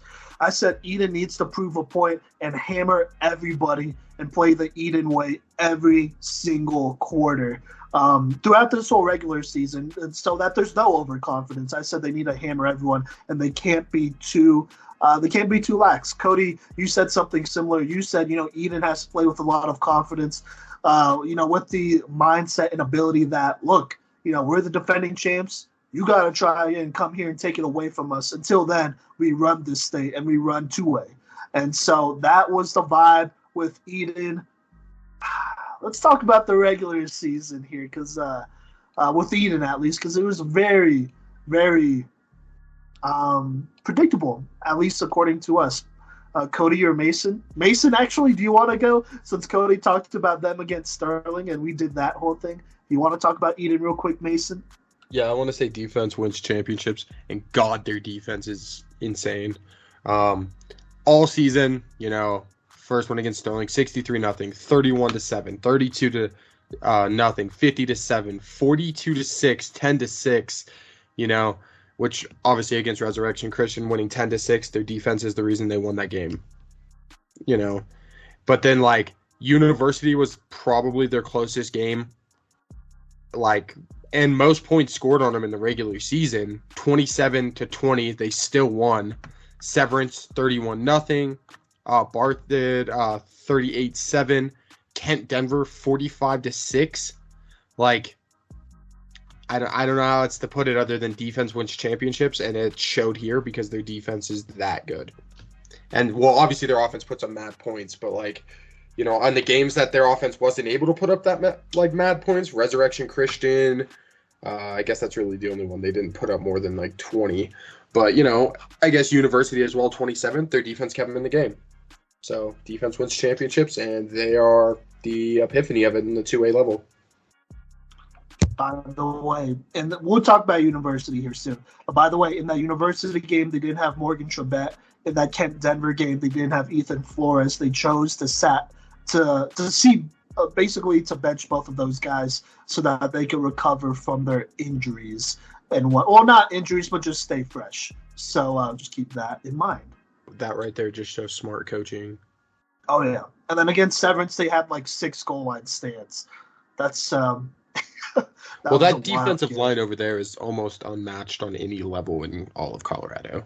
Yeah, Mason, you're our offensive defensive line coach. Is it fair to say that this Eden defensive line will go down as one of the greatest defensive lines and defenses of all time, at least on this level?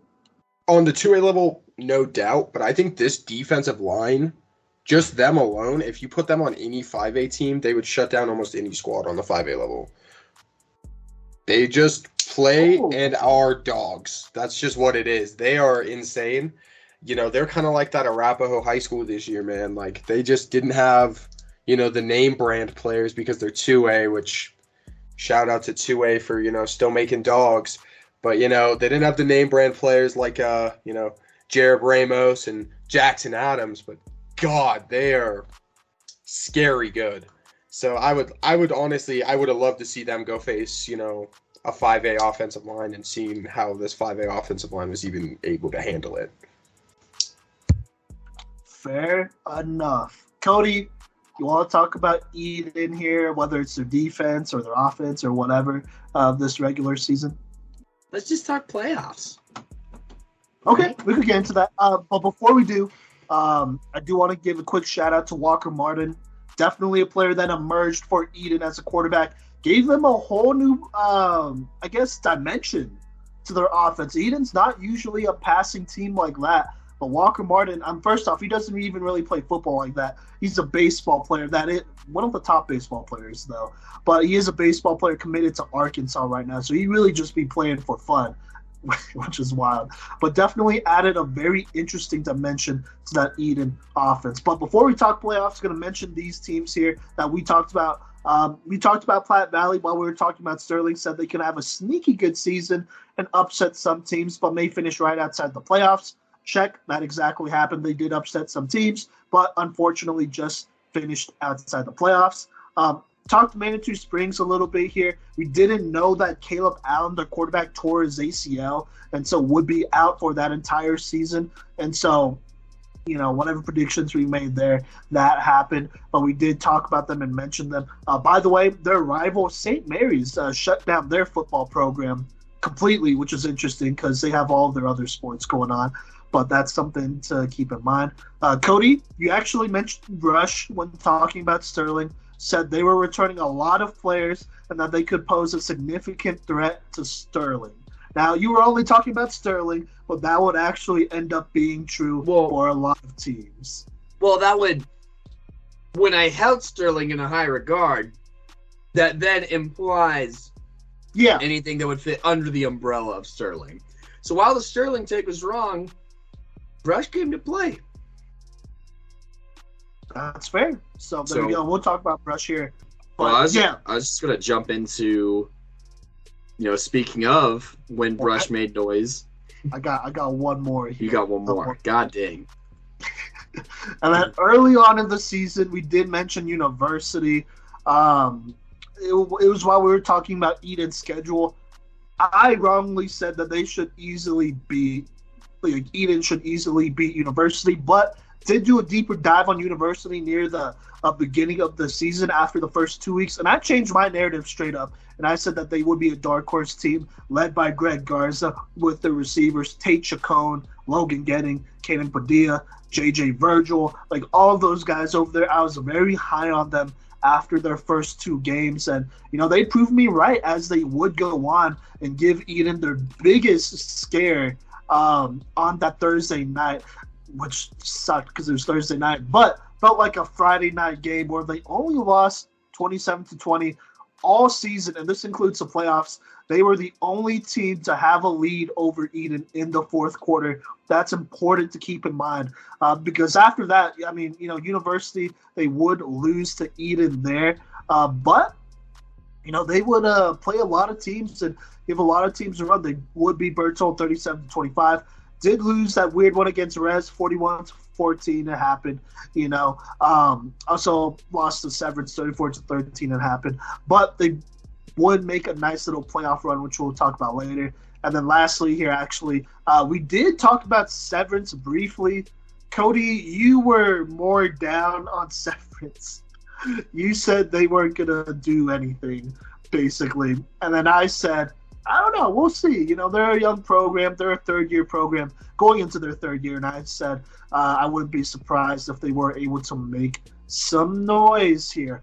But, let's go ahead and hop into the playoffs because there was that way we could talk about more of these teams in depth here. So I have the playoff brackets pulled up. Going to go over them one more time. In the first round, we had Eden versus Kent Denver. The winner would play the winner of Bayfield versus Elizabeth.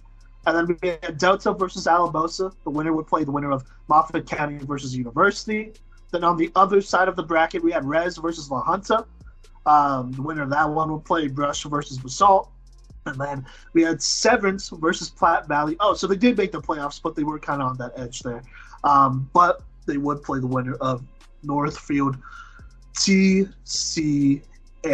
Now, how do we want to go about this? I'm looking at my bracket right now in this first round. On the Eden side, I had it completely right, basically all the way through, except I had Bayfield beating Elizabeth. They only lost to them 17-0. Did their quarterback throw 6 interceptions or something like that in that game, Kodey? It was rough. So that means yes. So that's the only one I didn't get right. And then I think I actually picked Basalt to beat Brush, but Brush would win 43-23 to begin their little Cinderella, run here. And so that was another one I got wrong there. Other than that, predicted Severance beat Platte Valley. Severance had, in my opinion, the number 2 defense in the state. That was obvious as the season went on, even when they lost that 31-0 game against Eden. And then we all picked TCA to beat Northfield, I'm pretty sure. Boys, was there anything in the first round that y'all might have mispicked here? No, I picked Bayfield to beat Elizabeth, but other than that, I was pretty spot on. My bracket was rough. I'm not even going to lie. I took Bayfield over Elizabeth. I took Moffat County over University, and I took Basalt over Brush, and then following that, I took Moffat County to the Final Four, and if they didn't even make it past the first one, that was incorrect, and that part of my bracket was pretty screwy. And, I, as well as I'm pretty sure everyone else here, was very guilty of underestimating Brush. Yes. Mind if I just kind of talk about Brush's season and then this surprising postseason real quick, Simon? Yeah, don't mention the state game just yet. But of course, no. So, okay, Brush, as Simon briefly mentioned, they had a lot of returning guys, and they're a team that we couldn't really keep track of during the regular season because they didn't upload their stats until the very end. But, they did have, Maltos Garcia at quarterback. He was a senior. He's mainly a baseball player, but, he was able to throw some touchdowns this year, but mainly their senior running back, number 28, I believe it's Cesar Hinojos, I want to say is how you say it. And, he kind of popped off this year. And, that kind of, they basically ran a wing tee, and it worked. I hate the wing tee, but it worked. Hinojos ran for 14 scores. Junior and Griffith ran for 9. And Maltos Garcia, he's an incredible athlete, not like the greatest quarterback, but a guy who won a lot of games under center for Brush, rushing for another 8 touchdowns on top of his 16 throwing touchdowns. And as far as their schedule goes, they destroyed a 3A team in George Washington High School who has some ballers there. They destroyed them 41-13. Then they lost to eventual 3A state champs, Fort Morgan. So their first 2 games of the year were 3A matchups, which I think was excellent preparation for how tough their schedule was going to be for the rest of the year. They did lose to Fort Morgan 35-12, but I think that's a game you could be pretty proud of as a 2A program. I really do, being with the level of success Fort Morgan experienced. They then lost to Severance 20-7, so now they're in a 1-2 hole, maybe not feeling a vibe too much, but then they get a great bounce back win over Estes Park, who is, a 1A program. Then they get a huge win over Platte Valley to start their league play, and it was all uphill from here. They win 41-0 over Platte Valley. They beat Valley, just Valley, not Platte Valley, just Valley, 61-14. They get a forfeit win over Sterling. That probably helps them, honestly, just as far as getting a week of rest for those ball carriers who get a ton of carries. So they get this bye week, and then oh my God, what they did to Fort Lupton. They won 70-0. Oh my God. I don't even know how to respond to that. But anyways, they get past that. They beat Weld Central. And so then they're heading into the playoffs, and, we still don't know a whole lot about them here at Playmakers Corner. I'm like, okay, I know that they run a wing tee. I've seen some of their game recaps and whatnot. But, I'm going to give it to Basalt because, Basalt has a passing game, and they have Kate Schneider. But, in that game, it didn't match up against this hard-hitting Brush defense. I mean, holy crap. This Brush defense was so dang physical all year. And, they were forcing fumbles and blocking punts and stuff and just, keeping the ball away from Basalt here. They ran the ball 42 freaking times. And that'll wear down any team. It really will. And it set up the passing game great. Maltos Garcia had a great performance, throwing 3 touchdowns to just 1 interception. So, that's kind of the same mentality that they would keep. They get a very close playoff win against Resurrection, losing the playoffs. Christian here, 21-17. And then they get revenge against Severance on the road, actually. And, they start off just by forcing a ton of turnovers on this Severance offense. And after letting a few big plays to start the game, the Brush defense buckled down very tight on the Severance offense and suffocated them en route to making an appearance in the state championship, which we'll talk about here in a second. Simon or Mason, what's your reaction to Resurrection Christian here falling to the Brush Beat Diggers here? What does that mean for Res Christian as a program? Are they, like I said, the program who just can't quite get it done? Mason, I'll let you go first. Go ahead, bud. Okay, so if we're talking about my bracket, I actually had Res going all the way. I had them facing TCA, another team that choked. But anyways, I had them facing TCA in the finals, then going ahead and facing Eaton. But, I also didn't have Brush making it past the first round, but them doing it, yeah, I do think so. And I don't know if it's a coaching problem over there. I don't know if it's just their standard that they're holding their kids to over there is, we make it to the playoffs every year and then we lose in the second round. But they just can't seem to get past it. And I would love for them to prove us wrong. Like, prove me wrong when I say that. If you can prove me wrong, good on you. But until you do, I'm going to take you as the team that's going to lose in the second round every year. Simon, what do you think?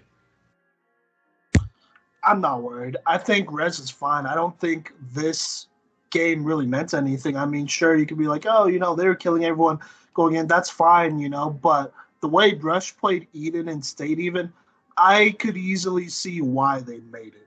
And easily see why they beat Basalt, easily see why they beat Rez, even easily see why they beat Severance. I mean, I want to put some respect on this Brush coaching staff because I know our boy Scott Martinson, he said, I think Meade's old defensive coordinator or one of their defensive guys actually became the head coach of Brush. And so that explains why they're so well coached because Meade obviously produces a lot of great defensive guys. But we'll talk about 3A level here. And, I think Brush just had a very good game plan of like, hey, if you're going to make a single mistake on offense, and in their opinion, I would probably imagine a single mistake would be not scoring a touchdown on offense. We're going to make you pay. We're going to take up an entire quarter and score. And that, when you're starting to take up quarters to score, it's like, oh, we have one quarter to score maybe, or whenever we get the ball. That makes every possession that they have very, very key. And honestly, with them losing Will Schrodenboer, I was concerned. I mean, I was definitely concerned. A team with a very good defense, a very disciplined, and a very good offense working together could potentially shut down the rushing game of Rez because they don't have. I mean, look, Eddie Lemos is a fantastic he's a fantastic athlete, but he's not a quarterback, and that showed. And he also can't throw it to himself too. Kate Dunlap, he's out there, but that's just another running threat. Other than that, Rez has no receivers. So that's tough. Your best receiver is playing quarterback.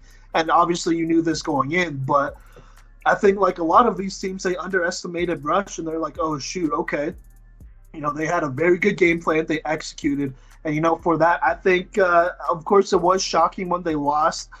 It wasn't like they lost by a lot. They lost by a touchdown. It was a little bit shocking, but I'm not concerned. I think that this coaching staff did a very good job with what they had. I think they underestimated Rush, which, I mean, let's be real. So did Basalt. So did Severance. Eden, low-key, that was a really close game. Like, that was closer than most people would think, And so did Playmakers Corner. Yeah, so did us, and so they fed off of that. And so personally, if we low-key wrote them off, I can't exactly blame Rez and their coaching staff for writing them off. I think they did what they could with what they had. They didn't get blown out. They could have won it. Sometimes that's just how it goes, and so I'm not concerned at all. I think Rez, they're going to definitely have a little bit of rebuilding here, losing so many athletes this year. But, next year, they have a lot of young defensive players. They're starting freshmen and then sophomore on their defensive side of the ball. I think they'll be good to go next year. And then they just need to figure something out on offense next year and then hopefully develop. And so I'm not concerned about Rez. I think they're a top-tier program, and I think they're going to win state eventually. And, compared to other coaching staffs, I'm just not – I think they'll be okay.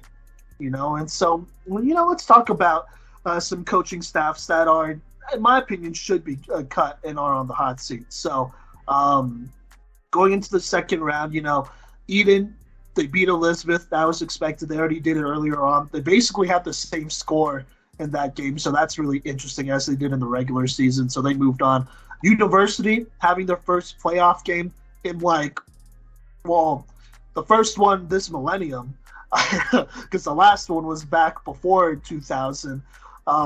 They go ahead and beat Delta 28-14 in a crazy upset. University being the 12 seed, being the 4 seed. Greg Garza's on fire so far. This University offense is on fire, and so there comes on this side of the bracket, there's rematch between Eden and University one more time to decide who goes to state. So that was an exciting part. Then on this side, obviously, we talked about Brush beating Rez. Great game plan. Rez coming up just short. But Brush, every single mistake, every little mistake that you make, they're going to use to their advantage, and they game plan well and are coached well. And so they move on to the semis. And then we have Severance traveling down to Colorado Springs to play TCA, who would host. Now, I did talk about this game in depth. Severance got up big, including Caden Donovan forcing the only fumble Cade Palmer had all season in the first quarter that would result in a touchdown. Literally, he would strip it, and then somebody would land on it in the end zone 20 yards behind, so that would go down. And then, TCA, I don't know why, but they decided to let wide receiver Trevin Hall go for like 200 receiving yards and like 3 touchdowns. And he would literally get a 30-yard catch every third down, pretty much, every third down in the second half. And so TCA was down by a lot. They wouldn't score their last 2 touchdowns until the third quarter. And by then, Severance was up by like 3 scores. And they had TCA in a pretty big chokehold. They knew they were going to run it with Cade Palmer, singled him out.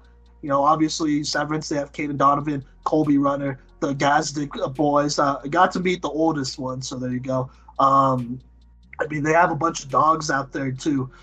Severance is about that life. They'll punch you in the face. They're what I thought Harrison would be, but, maybe a little bit more farm-fed, though. So there you go. But Kodey, Mason, Severance would upset TCA, beat them 37-21. They were rotating quarterbacks in this game as well, not letting one quarterback get too cold, which was a big deal, something I talked about and whatnot. But Severance did upset TCA 37-21 in Colorado Springs and held on and not only won, but dominated through this game. But Kodey or Mason, what's your reaction to this?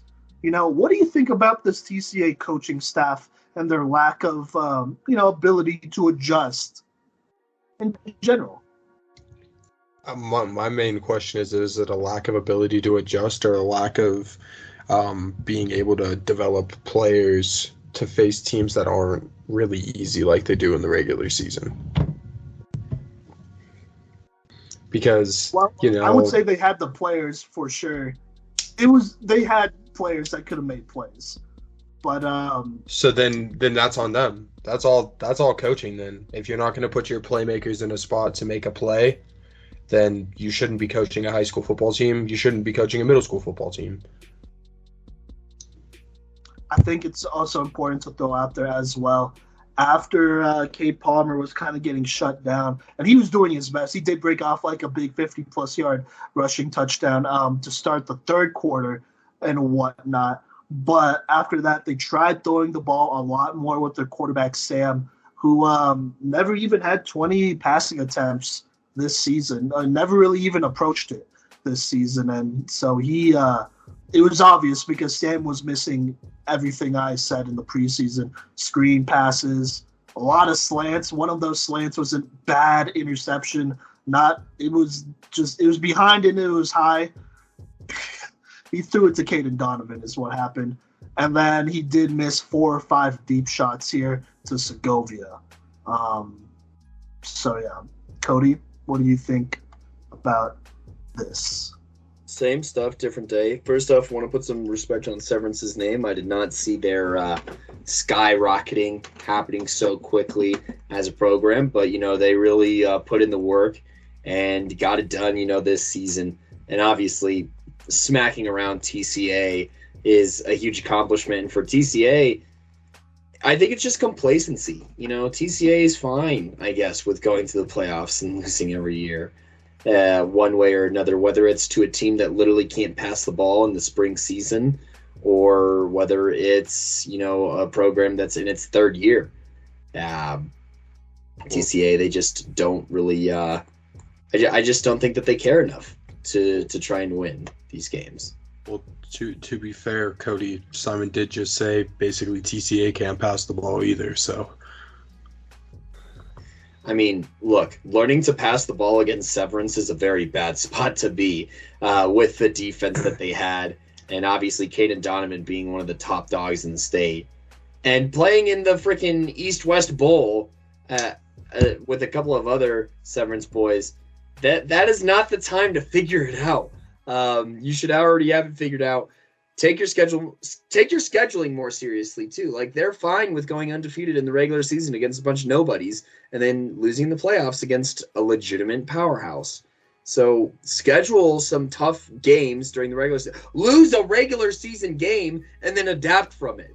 You know, they're not willing to learn anything else, and they're fine where they are. And you know what? If that's what they want to do, it's not my school, it's not my coaching staff, but is very lazy and bad for the community.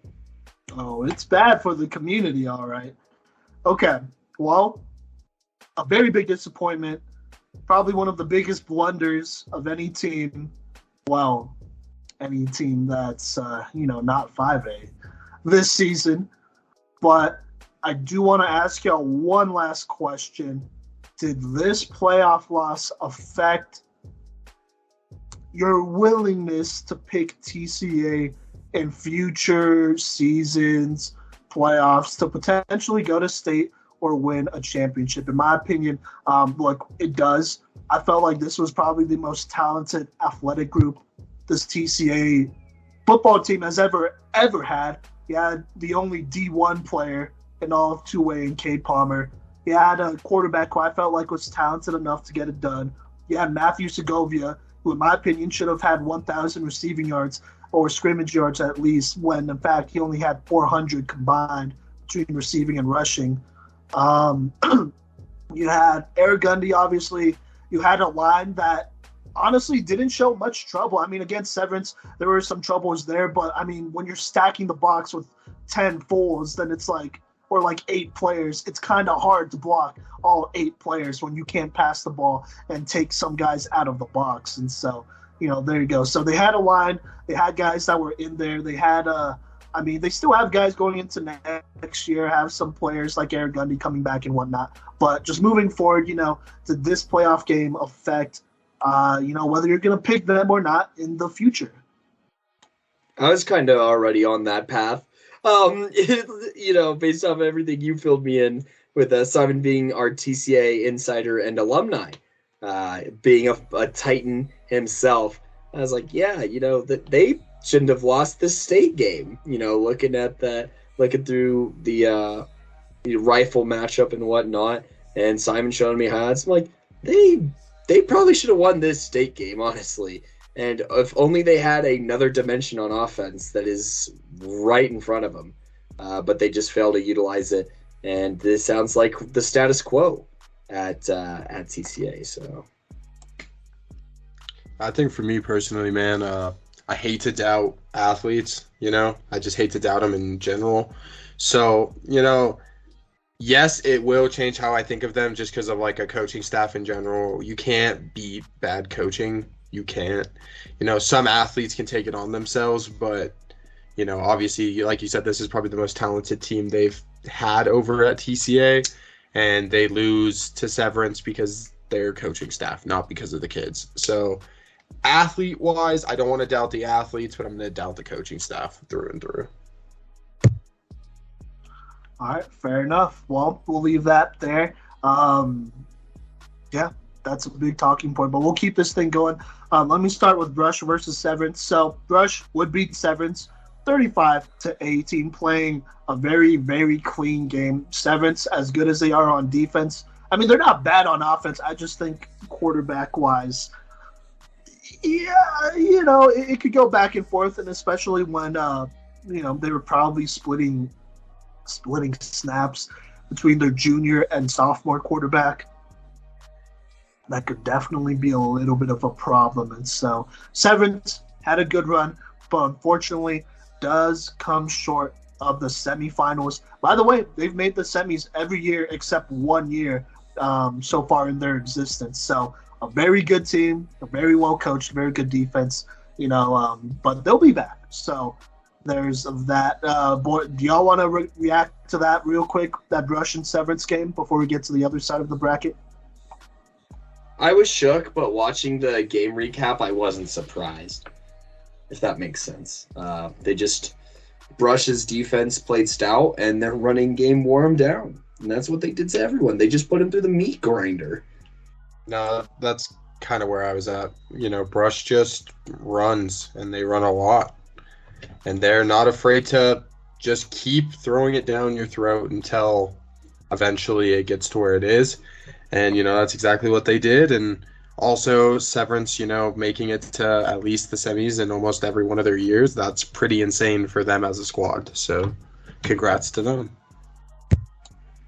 So, yeah, before we jump into the championship game, just want to put a little ounce of respect on my guys out there at Bayfield and Alamosa. Appreciate their support, and they turned it around. Both of their programs were struggling programs for a couple of years, but they found themselves some athletes and put it together to make this playoff appearance. And the Southwestern Conference sending 2 teams to the playoffs this year, and they air it out too. They run pretty modern offenses, and for that, I would like to just pay a little bit of respect to them, as well as Delta being led by our 2A newcomer of the year winner in Ty Reed. Delta will, they've kind of always been around. They make anyone a solid enough quarterback, but they're a team to keep an eye out for these next couple of years.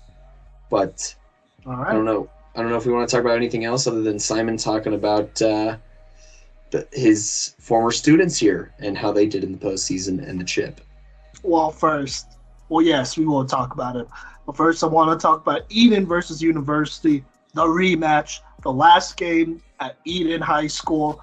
Look, I recapped this game, so I'm going to go by kind of quickly here. It started out as a quarterback shootout. Walker Martin versus Greg Garza, who could throw the most touchdowns. By the first quarter, each quarterback threw 2 touchdowns. Walker getting a 50-yarder and then throwing a 70-yarder.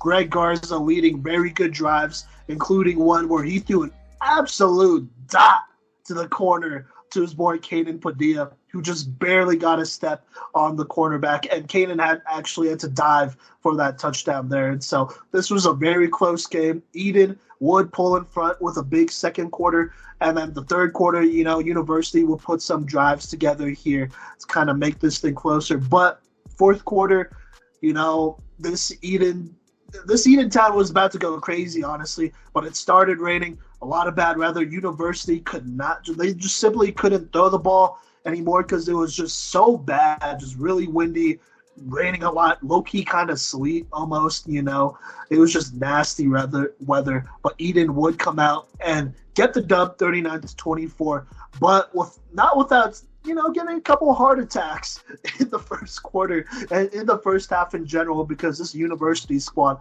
put up a heck of a fight like they have all season. I want to just give it to y'all, and if y'all want to say anything about University or Eden or this game leading up to here, go for it, because this University team, man, they accomplished a lot, and I think they deserve a lot of credit. Shout out to my boy Sam, who coaches wide receivers over there, and for playing hoops over the summer at the Verge back a couple of years ago. But really, he coached up some good ones out there. Kaden Padilla, he did win our 2A Playmaker of the Week in the very first week, and Greg Garza also won a Playmaker of the Week, in that regular season, as well as during the opening round of the playoffs. Greg Garza did win a Playmaker of the Week. So it should be no surprise that, they made fireworks over there, and we're both candidates for our most valuable playmaker, actually, on our end of the year awards show. So congratulations to them having a good season, and hopefully this inspires, other players. And, I know that there's a little bit of movement of players in Greeley right now and where to go play for. And maybe with this kind of season, University has put themselves as a great landing spot despite being a 2A program. Mason, is there anything you want to say about University or Eden here? No, I wanted to just say that basically, I think that it would have been kind of sick to see both of these guys in the state championship game. Obviously it didn't fall that way.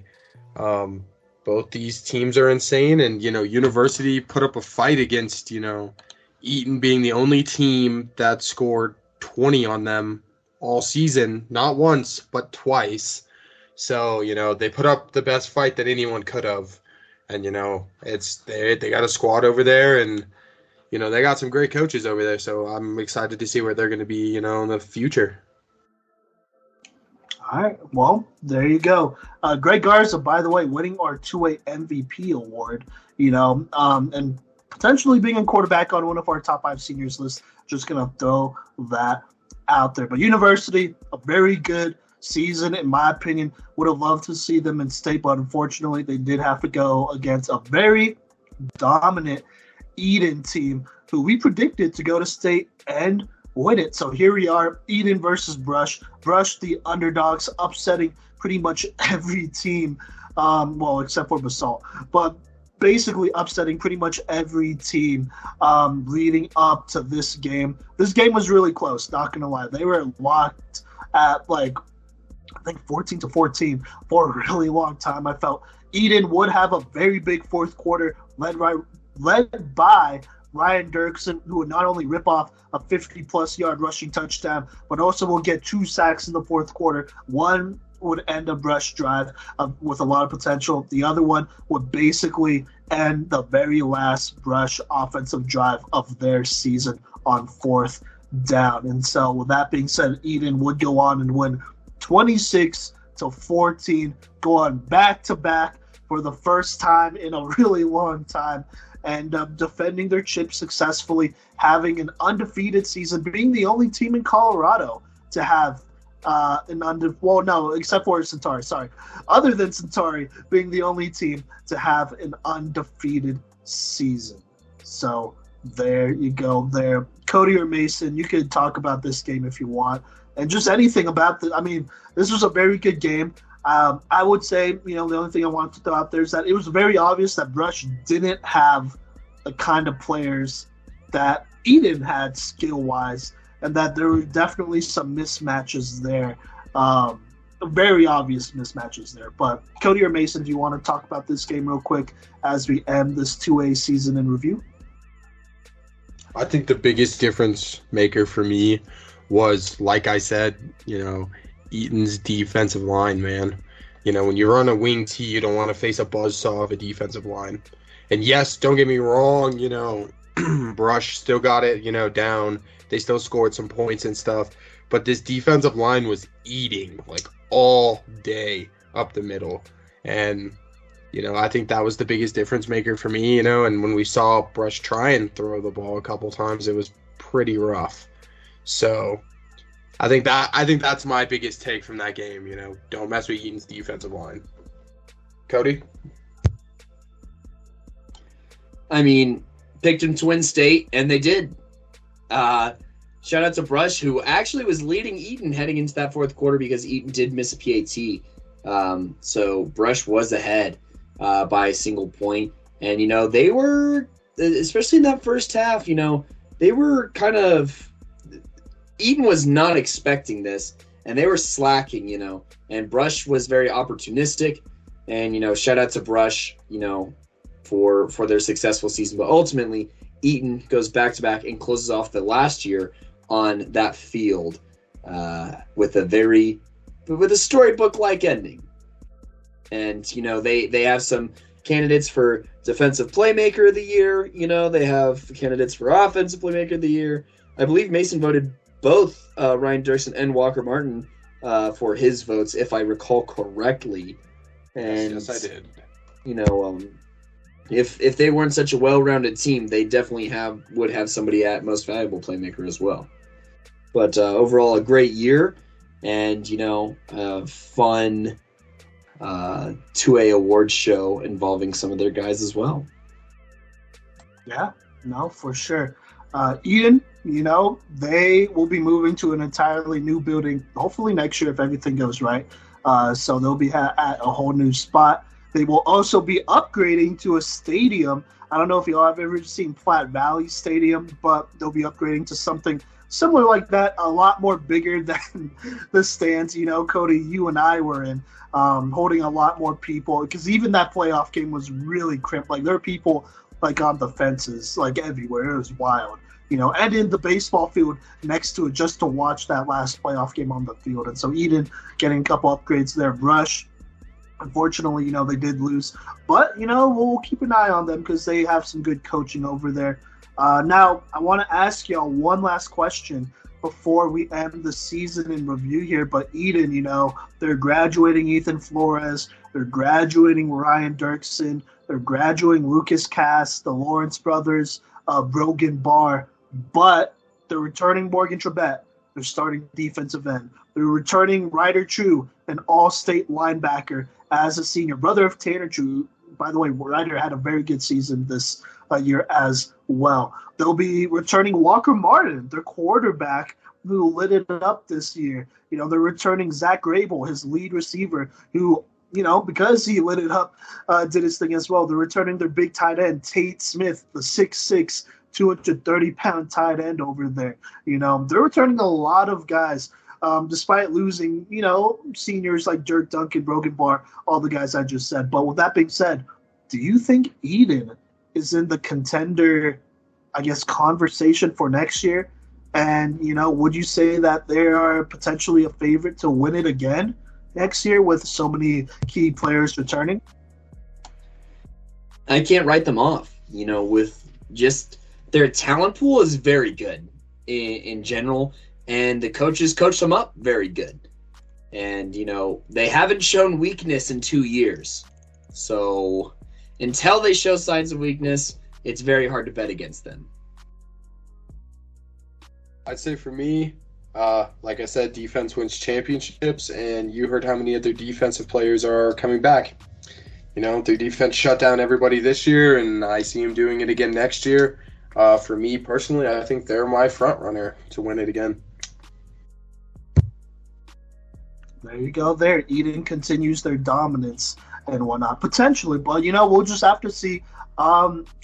Eden will be in the conversation, but I don't know if they'll win it or not. I know, they got some guys, obviously, in the wings, because I taught elementary and high school there, and I know they have a lot of talented players that are waiting for their opportunity, including a very nice freshman running back who runs at least a 4.5, in my opinion.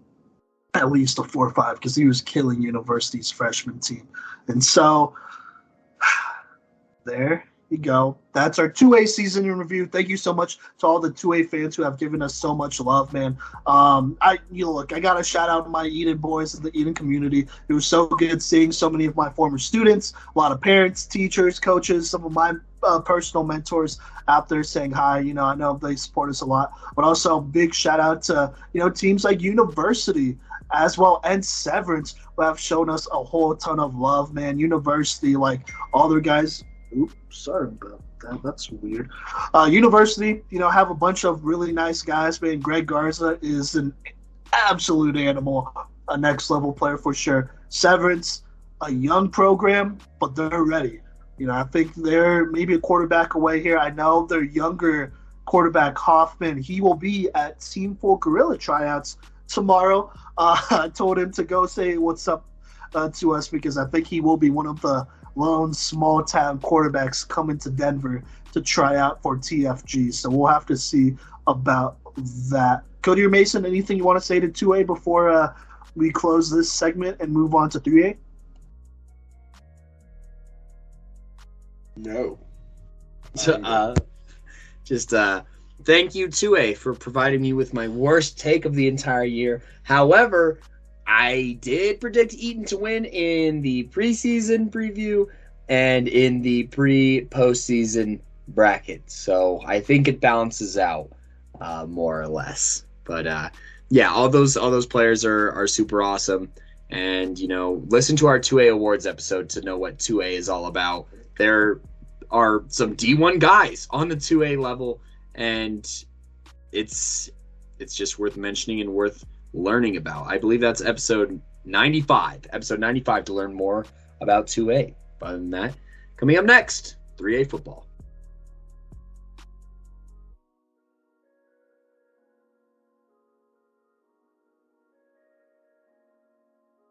Hi, all, and welcome back to the Playmakers Corner podcast. I am one of your hosts, Kodey Stauffer, joined here by Coach V and Mason Austin, talking about the 2021 Colorado High School football season, and what a crazy one it was. We just got done talking 1 and 2A, but how about we talk 3A here? This was one of the most exciting previews to do. It was one of the most exciting brackets to do, and it was for sure one of the most exciting postseasons to kind of pay attention to here.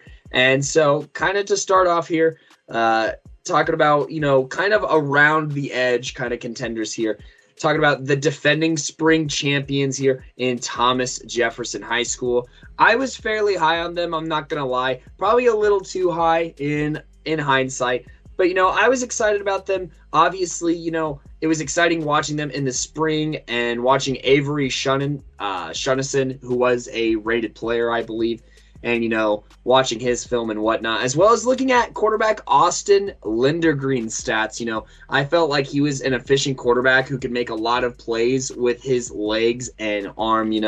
I thought that he had a pretty good arm, and, as well, I kind of thought that Blake Tapia could step into a role that Avery Shunnison was for this Thomas Jefferson team. We also briefly talked about Randy Yaboa, who should turn more pass deflections into turnovers and help the secondary out that struggled from time to time in the spring. And, as well, just a blossoming secondary, supposedly for this Thomas Jefferson team, including Dimitri Harambopoulos, I believe is how you say that, who had 3 interceptions in the, 2021 spring season. And we wanted some guys to take a look forward. I felt that their offensive line and defensive line was going to look good. They had some all-state guys. They had some guys who were able to get a ton of tackle for losses, and they were returning here. And, I did make a bold statement that their line was up there with the Meads and the Durangos. And as we would come to find out over the season, that was hopeful at best here. But regardless of that, I felt good about their line being able to generate pressure and help force turnovers here, But, Simon's prediction was way more accurate. On the season here, they did struggle a little bit, and Lindergren did take, I'd say, a fairly significant step backwards as a passer this fall season against different competition. But ultimately, he still did pretty good on the ground, rushing for 18 touchdowns. And Harambopoulos here, he also ran for another 15 touchdowns. So their backfield was very solid this year. But Simon, do you want to talk about, potentially what you didn't see from this Thomas Jefferson team, and in what ways they kind of lived up to your projection for them, for better or for worse? Okay, well, I was quoted and did say, word for word, I don't see it. I just don't. I don't believe in them right now. If they're that dominant, then they'll outscore Meade or Lutheran. But I didn't think so. I think it was just a sinking feeling. I'm going to be honest. Most of it was just a sinking feeling. Like, they're just not all that. Sure, they look good on paper, but there's just something that's really off there. One of those things also was that I just said I wasn't impressed with their strength of schedule. I put out Balkan, who's not a good program. We'll talk about them in 4A. They're not a good program at all in multiple ways. Lincoln isn't that good. Centaurus isn't that good. Kennedy, minus their offense, isn't good at all. Denver North, I was like, they're okay, but they're not I'm not concerned, I'm not concerned about them really right now. And then I threw out Aurora Central, who they forfeited to, so they didn't even play. And so then I said they're barely a playoff team. Did predict them to beat Eagle Valley and Sierra, but other than that, I saw Dakota Ridge on their schedule, and I'm like, no, they're not. That's not going to be a close game. I feel like that could break their confidence. I think that's just not that's not a good game. And Kodey, you obviously were more high on them. You did say that if Thomas Jefferson could only lose by 2 or 3 scores to Dakota Ridge, then they're okay. They'll be good. The Thomas Jefferson will be a contender on the 3A level. So yeah. And then they lost by more than 2 or lost by 2 or 3 more scores. They lost by like 6. Yes. 6 touchdowns? Yeah. I said best case scenario, they lose by 4 scores. So, yeah. But here's what we agreed on. Well, okay. We didn't agree on this. This is what I thought. And then we eventually came to an agreement. But I said they're a fringe playoff team with an easy schedule. They should dominate their conference. But to me, that didn't mean anything. To me, they're a one-and-done team. And then we both agreed that they should make the playoffs. And if they don't, someone should get fired. So we agreed on that. We throw that around quite a bit here on this 3A preview here. We'll come back to, actually, I'm just going to kind of talk about that real quick. As far as another time that we said someone should be fired if something doesn't happen here. Going a little bit out of order here, but in the preseason, I was pretty excited and did watch some film on Briggs Wheatley, obviously being one of the top dog quarterbacks in this senior class and somebody who might make our top 5 QB list out there in Fort Morgan. He was their leading passer and rusher. I really liked his decision-making and just his playmaking ability in a shortened season. And he had some weapons around him, Frank Ortega being one of the, best athletes in all of football, 1 through 5A. Go ahead and listen to our top 5 running backs episode for a full film breakdown on Frank Ortega. Then, they had guys like Braden Fajardo as well, who is a solid receiver and then an even better defender.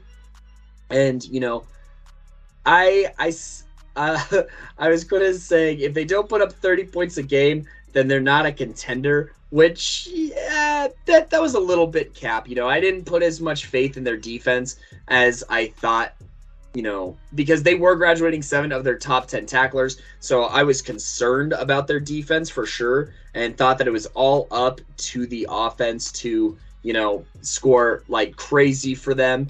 And, thought that they wouldn't. I didn't know if they were going to be able to compete with some of the bigger guys here in this regular season. But I'll talk about their regular season a little bit more here. But we did say that they're a playoff team, maybe not quite a contender, but if they don't make the playoffs, then somebody's getting fired. So there's that kind of similar path here. But we'll revisit them in a second and talk about their regular season a little bit more. But, some of the other teams that we talked about included Holy Family High School. We did mention them earlier, probably not in the best light, as they did lose to a 2A squad in Brush High School, talking about our 2A season. However, we did say that they're a playoff team, maybe not a contender, but they're always contending, or not always contending, but pretty regularly in the playoffs. They do find a way to come across some talent. They did have that 2-star guy in Jacob Laver there at running back. They lost to Res, not Brush. Oh, my bad. Resurrection Christian. Lost to Resurrection Christian, my bad. It lost to a 2A contender in Resurrection Christian. And yikes, you don't want to be losing to 2A teams and be taken seriously on the 3A level. But, the talent gap isn't actually that big. A point for another day. But regardless, in the 3A, that's not a great look. It was pretty early in the season, too. But, I think they were definitely working some kinks out, and they eventually did. They had a young quarterback. I believe he was a sophomore in Rylan Cooley is his name. And, I think he experienced some growing pains, and I don't know if they necessarily believed in him as the answer here. But once he kind of found a rhythm, they kind of go on a little bit of a run here. Following that loss to Resurrection Christian, I mean, they do get the benefit of a forfeit against a Canyon City, but then they get a win over a Thompson Valley. They get an overtime win over Frederick, and they lose a very close one to Meade here and show that they can compete at least with some of the top dogs in the state of Colorado. So, they were kind of exactly who we said they were in a way, that we were concerned about Pueblo South, who they did beat. We were concerned about Roosevelt, who did spank them in the second week. And then, they get an easy layup against Green Mountain and then lose to Resurrection Christian here. And then we also say Frederick and Meade are concerns, and they go 500 in those games, which is honestly pretty good. Between South, Roosevelt, Res, Frederick, and Meade, or I guess not 500 unless you count the playoffs, but they still come out of it alive, is what I should say, and do well enough, only losing 4 games. And we said best case scenario was that they lose 3 games in the regular season, and in the regular season they lost 4. So, just a little bit below best case scenario. And Holy Family's got to be pretty happy about that and pretty happy about the future.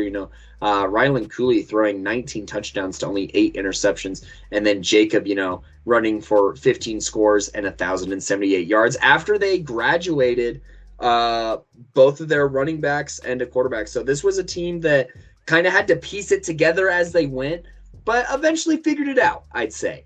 And went into the playoffs and played some pretty exciting playoff games that we'll talk about here in a bit. Mason, I'm pretty sure that you got to go to a camp when we were at Arapahoe and scrimmage against, this Holy Family team back in the day. And, I'd say that for being a 3A team to scrimmage against as a 5A program, I think that's where I found to put some respect on their name. What do you think of, this kind of preseason preview of Holy Family, as well as, how they eventually played in the regular season? And then after that, if Simon wants to go, feel free to speak up on it. Yeah, no, I definitely agree. I put a lot more respect on the Holy Family name when I went to one of those camps. And I'm not going to lie, I was playing tight end at that point, and I got laid out by one of their linebackers. And everyone was like on the way up there was like, oh, they're like 3A, we're 5A. They have no, there's no big deal. Like, we'll run through every one of these guys. And yeah, I got laid out. So that happened there. But yeah, no, I think that was a pretty decent, front run and seeing how they were. And they definitely killed it in the, at the back half of the season. So I think you guys did a great job on what you were saying about them. And I think that your guys kind of, were right, hitting the head of the nail on what they needed and what they ended up doing. Simon, what do you think? Yeah, I think this was actually one of our best predictions, honestly. I think we nailed it almost detail for detail. We did say, they're well built up front. They usually always have a top 10 defense, which I think they did, and so they'll figure it out eventually. But it was the offense we were concerned about, with them basically losing all their starters. And, they were definitely trying to figure it out, because they tried starting senior Tyler Stevens. He was just inefficient in every way. And then they went to Rylan Cooney. They were bringing him in and then benching him and then splitting, snaps with him before he finally took over the job, which I loved. I love them just handing over the keys to him about mid-season. And, he put up numbers, man. He found Dom Mazzulla, one of our, I think he was our second highest rated tight end in the state of Colorado. I mean, he was a beast, and he found him a lot, allowed him to make some big plays. And so moving forward, I think moving forward, I think this Holy Family team, they have a lot of pieces to build on offense and defense. Now they are losing Dom and Jacob Lawver, but I wouldn't say this season was super disappointing. They did have some tough teams here between Pueblo South, Roosevelt, even Res. I mean, they're good. They have talent. Let's not dance around it. Resurrection Christian has talent. They definitely could have beat a lot of other 3A teams that are worse than Holy Family. And there are a lot of 3A teams worse than Holy Family. So just keep that in mind. And so, like I said, or like we said, this was a pretty good prediction here. I think we couldn't have predicted it better. I mean, maybe, be like, oh, they have a young quarterback in the wings, but there's no way we could have possibly known about that. And so, this has to be one of our best predictions. We were right on the nail here. So yeah. But go ahead, Kodey. I'll just keep it rolling here. Yeah, go for it. So Holy Family, right? We were pretty spot on there. And, as far as saying that, they're going to have a lot of close games in the fourth quarter that end up being a toss-up, that was very true. Winning an overtime game against Frederick and then losing to Meade by 3 points. A lot of these games came down to the fourth quarter. So pretty spot on there. Obviously, we couldn't have talked about 3A football without talking about the defending champions, at the time, the Durango Demons here. And,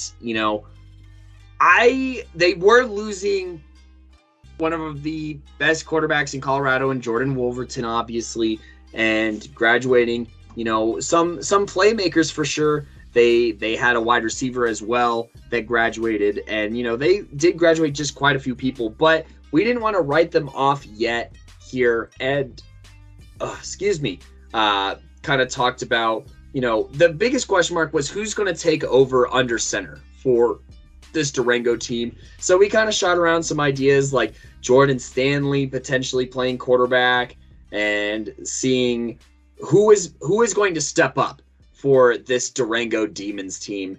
And, I'd say all in all, they still had a very successful season. I thought that just with the momentum that they had and the impact that the community felt that, maybe they would be able to potentially repeat. I wasn't going to write them off quite yet. And, to talk about Jordan Stanley a little bit, he did throw a touchdown this year. He only had 2 pass attempts, so he wasn't the full-time quarterback. They ended up going with a sophomore in Harms here, who is going to be a guy to watch out for sure. And, on the ground, Haber, who we did talk about being a huge threat on offense and defense, he kind of popped off this year running for 19 touchdowns and almost 1,400 yards. So, Haber, he delivered like we said that he would. Stanley still threw a touchdown. Not a completely accurate prediction, but not a completely wrong prediction either. So, that was pretty interesting as well. Let's see. It says that we predicted them beating all of the New Mexico teams, and they didn't. We talked about Farmington being a threat, and they ended up losing that game. Farmington being a very solid program. They lost that 38-17. And this was one that I missed on to is, Montrose being a challenge.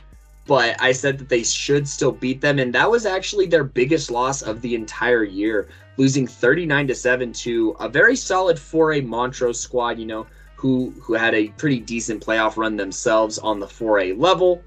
And then, still talking about Discovery Canyon and Harrison being trap games, but should still beat them. And they did not take those lightly. It was probably the 2 losses earlier in the season that snapped them into shape, but they took care of business there. And, we said that they would end the season with like 2 or 3 losses, and they ended the regular season with 2 losses here. And Simon, you want to kind of take us through some of our thoughts as far as Discovery Canyon and Harrison maybe being trap games?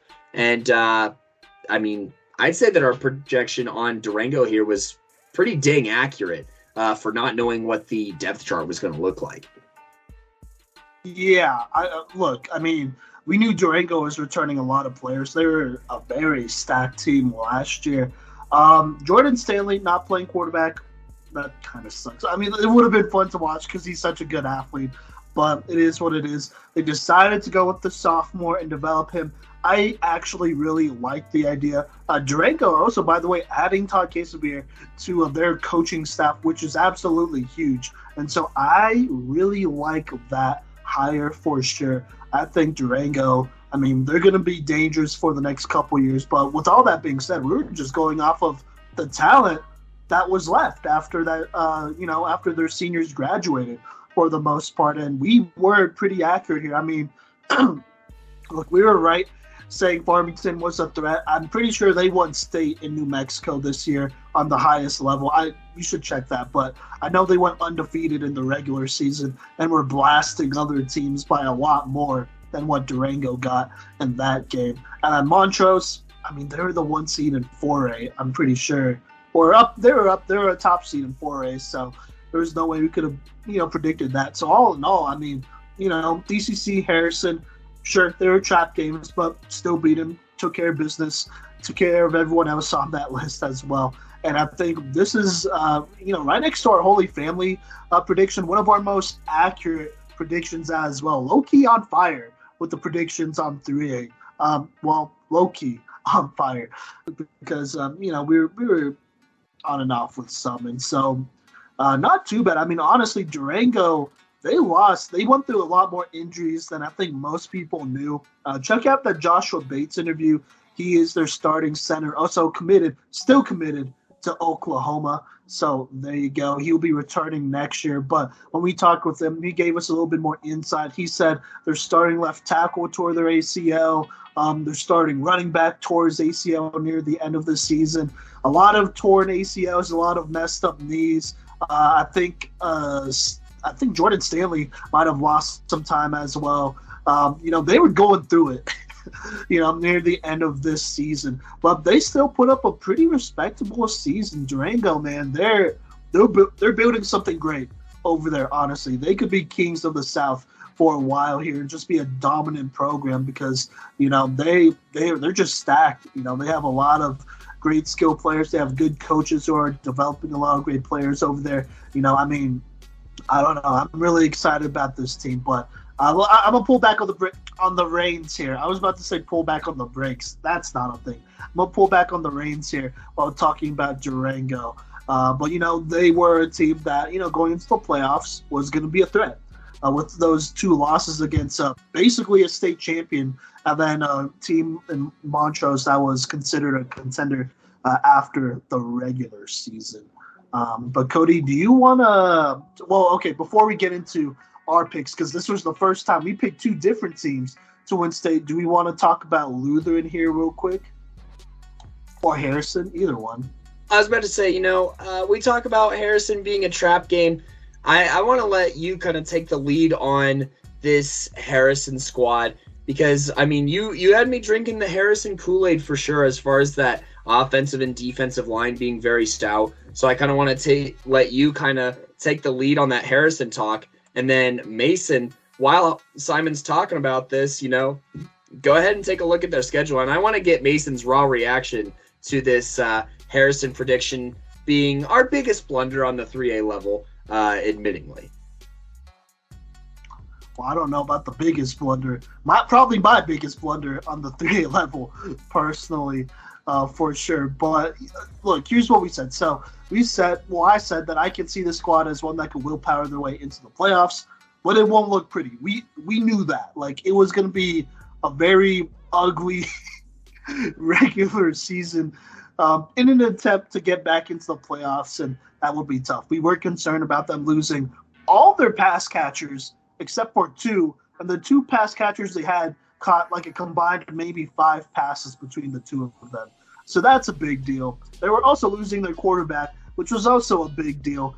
And I said I don't think they're a contender, but I did like their star running back, Kahar Briggs, along with interior linemen Jesse Weber and Elijah Jenks. Also, lineman Mikey Norris and Antonio Cami Valdez. I think they will make an impact on the other side of the ball as well, kind of holding down that edge. And then I did say they are limited offensively because they really just have Kahar Briggs. And then their next their next best skill player is a sophomore. They're all sophomores, actually. So, yeah, I think Kahar might have been the only upperclassman on offense outside of the linemen. So there you go. And then we basically named half of their schedule as pretty difficult games. Glenwood Springs, TCA, Roosevelt, Durango, Sand Creek. So, look, it wasn't like we said it was going to be like, oh, yeah, they're going to be great, but I did think they were going to make the playoffs for sure here. And, they struggled, and it showed. I think part of it was because they didn't have Kahar Briggs for, 4 games, their first 4 games. Glenwood Springs, they lost 41-14. Canyon City lost 47-27. TCA, I already talked about that, but they lost 49-0. Didn't have Kahar. Didn't have their starting defensive end. But, their defensive tackles, and what I saw, they still played pretty well. Kate Palmer couldn't run it up the middle. Nobody could have ran it up the middle. Everyone just bounced outside. And then because they don't have their starting defensive ends or Kahar Briggs, who plays both sides, that's pretty tough. Lost to Roosevelt 63-0. Not too bad of a loss, considering I think Kahar Briggs was making his return here. But they only lost to Pueblo County 21-7. Then they lost to Durango 42-0. Took care of business against Sierra, still show, who runs Southern Colorado, at least in this district here. They beat them 41-0. They made a pretty big statement against Sand Creek, a team that I felt like maybe could have, snuck their way into the playoffs. They destroyed them 45-8. Just barely lost to Discovery Canyon 21-14. And then they, they did whatever they wanted to Mitchell, as everybody does. 58-16. And so, honestly, I mean, look, I think I maybe overestimated how quickly their offense could gel, because they took a while. We'll just say that. Defensively, they're getting stops at the line of scrimmage. But, if you could just run it outside, especially when you're missing players, that's a pretty big problem. They had one quarterback, a junior, threw more interceptions than touchdowns, 40% completion rating, not great. Kahar Briggs only played in 8 games this season. Still ran for 700 yards, 6 touchdowns.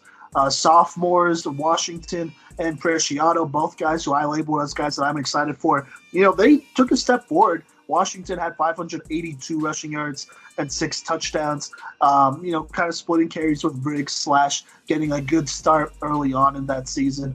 Preciado, he plays mostly receiver, I feel, but got in there as a running back, so that's not bad. As a receiver, their best receiver had 266 yards, 2 touchdowns, so a lot of struggles on offense. Defensively, though, I mean, Jesse Weber, their defensive tackle, led with 74 tackles. Right behind them, Washington, the sophomore, was there with 41. Cami Valdez only played in 9 games, but he was their third leading tackler and with 39 tackles here and 6 tackles for losses here. And then as far as sacks goes, nothing crazy. Cami Valdez did have 4 sacks. Jesse Weber's right behind him with 3. So altogether, Harrison, personally, I think I was just too high on how fast this offense could get it together, because it was asking for a lot in general. Because there were a lot of tough games on here. So, in hindsight, maybe not the worst prediction here, but definitely asking a little bit too much out of a bunch of freshmen and sophomores on offense. Mason, what do you think about this? Yeah, you guys missed on this one. I'm not gonna lie. They got stuffed, man. Like Roosevelt putting up 63-0, 49-0 against TCA, 47-27 against Canyon City. They got, their wins against Sierra, 41-0, 45-8 over Sand Creek, like you said.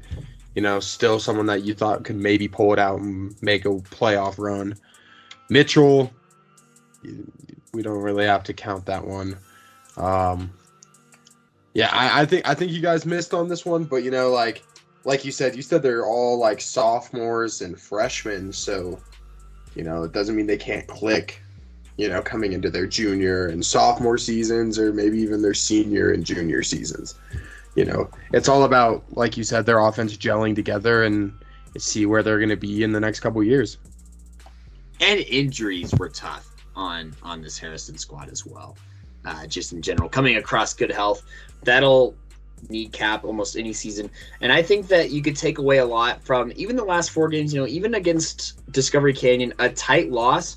I feel like these last 4 games are more of a Harrison that we'll see in years to come, potentially. So, Discovery Canyon, they're not the best team, but to compete against them in a very close loss, I feel like that's also a victory you can be pretty happy about.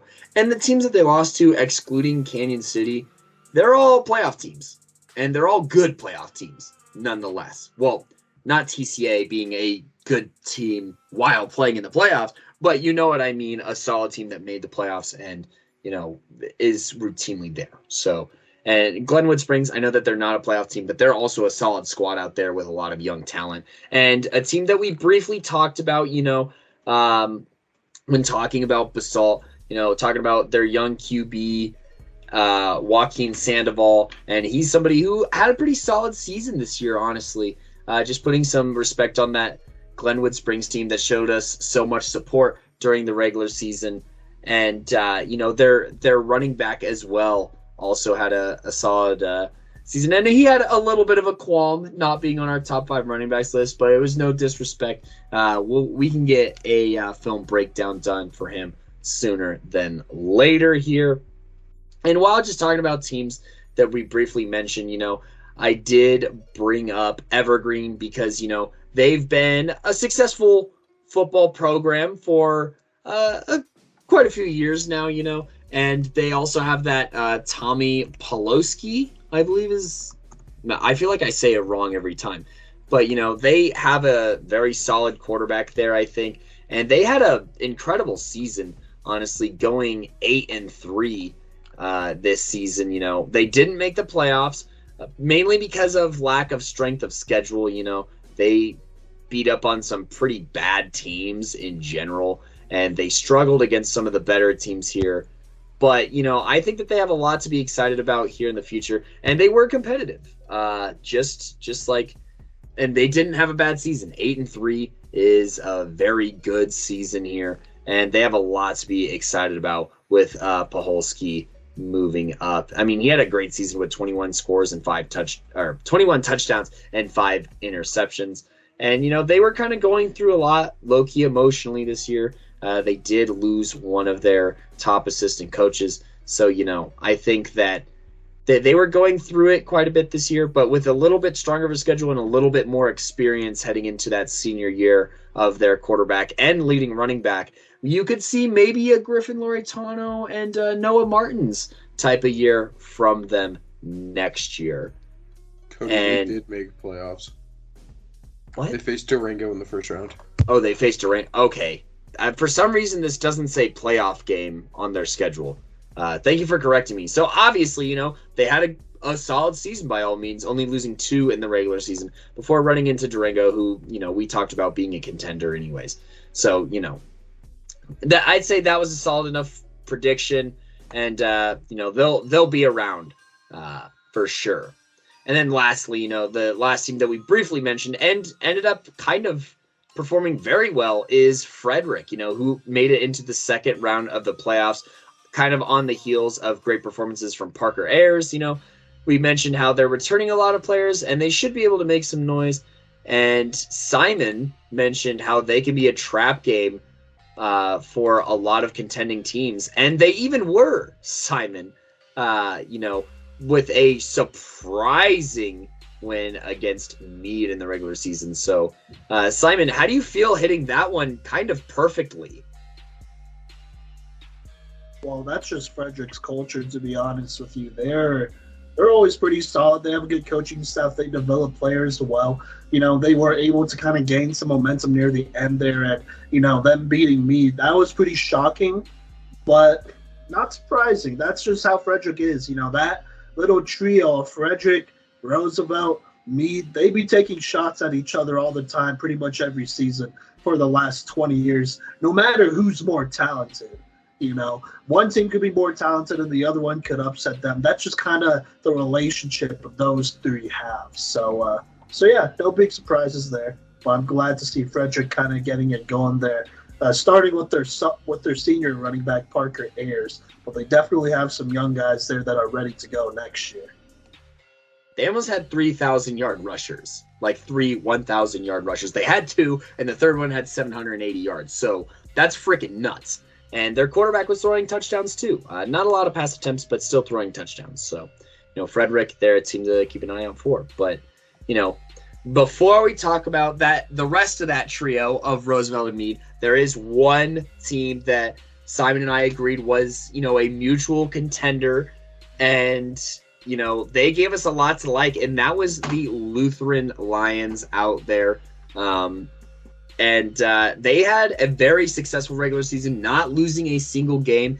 And it was off of great performances of Clayton Jacobs, who will be a top 5 quarterback. We don't know where he's going to land yet, but he's for sure going to be there. So, that's something to keep in mind. And, Dorian Pacheco, actually, who Simon and Mason both helped win Defensive Playmaker of the Year on this 3A level. And, before I talk about the rest of the projection here, Mason, do you kind of want to take me through your thoughts as far as, choosing Dorian Pacheco and what you did see from Lutheran?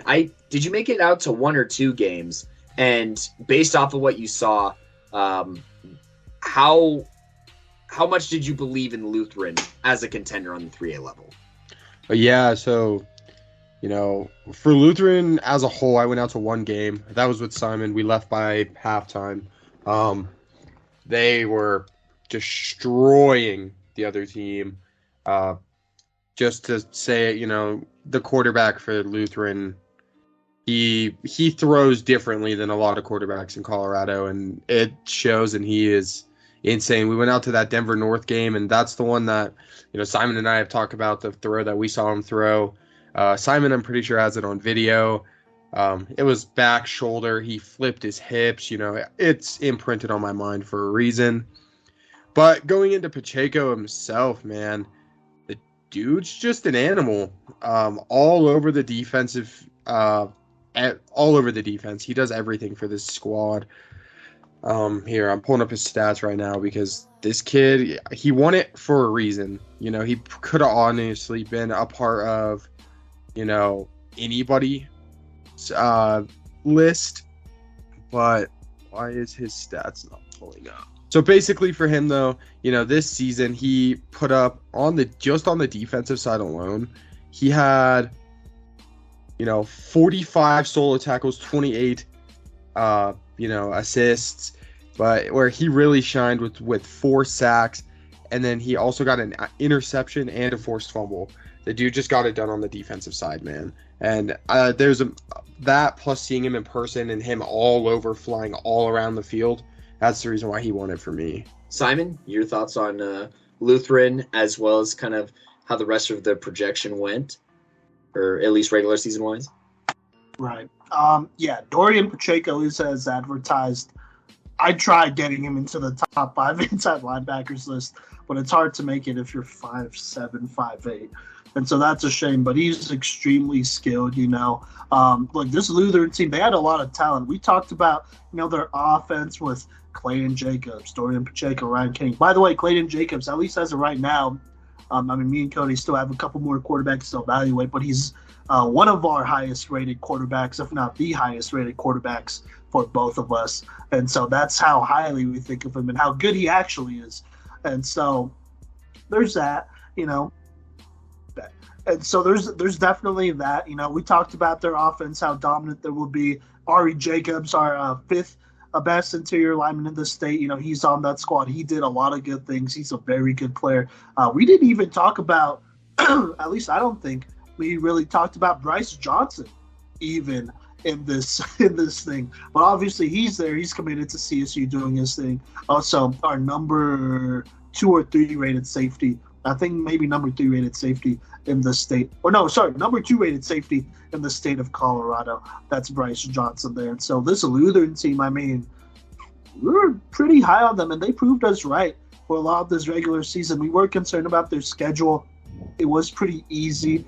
Their biggest concern was another team named Lutheran from Missouri. But other than that, man, we fully expected them to throttle everyone in their way and, be on top of it. And that's exactly why they did. The biggest reason why we didn't pick them to win state, though, was because of our concern about them just not getting tested. If they played in the same league as maybe a Meade or a Roosevelt, we'd probably be right up there, but unfortunately, they're just a step down. So there you go. But Lutheran, regardless, had a very good season. And I think we were pretty much on top of it. We predicted them not losing any games too. So that's another very good prediction here about Lutheran, who did make a deep playoff run. But with that being said, I'm going to go ahead and talk about my pick to win state. And I picked Meade. I said, look, they're tired of losing. They're going to get to state. They're going to prove a lot of people wrong, Meade is the type of team that's always been consistently good. I love their coaching staff over there, Coach Klatt and all of them. I think he's a very good coach. He gets a lot out of, frankly, a lot of positions, whether it's offensive line, defensive line, linebackers, DB, safeties, corner. They develop very good players over there in Meade. I was concerned about them losing their two starting running backs who were they're speedsters. Both of them ran basically 4.4s. And they graduated last year. But other than that, I was pretty high on Meade. I love the physicality of their offensive and defensive line. I liked Evan Morris, their running back, who just finished outside on our top 5 running backs list, but he's an absolute beast. He is built and he carries players into the end zone. Corby Teku, also built at 6'2", 220, very Derrick Henry-like.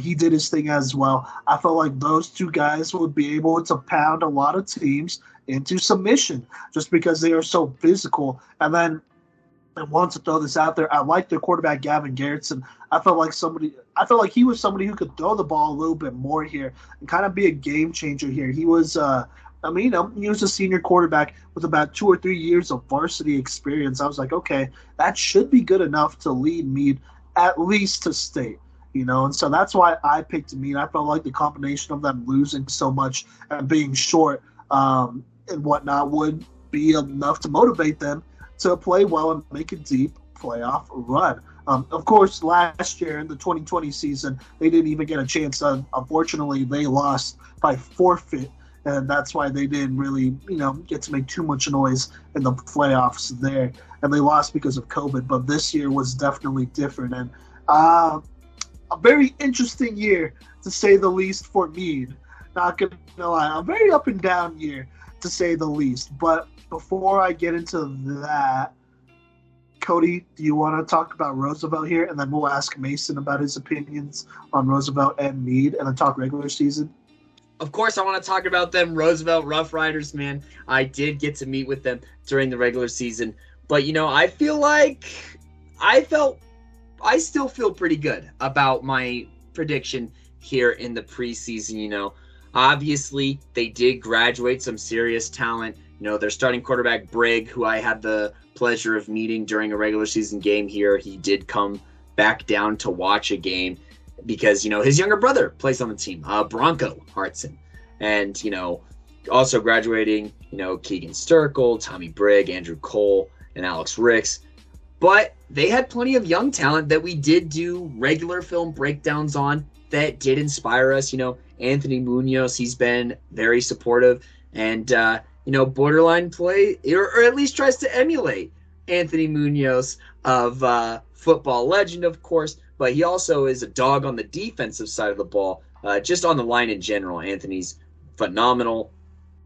Leading tackler, Cooper Walton, who made our top 5 linebackers list, was someone to be excited about. By the way, his recruiting is back open. By the way, he's no longer committed to CSU because they did not honor his scholarship. So go recruit one of the top linebackers in the senior class of Colorado if you haven't. Then obviously, Logan Poole, Clayton Robinson is a dog, and somebody who we'll have to do a film breakdown on.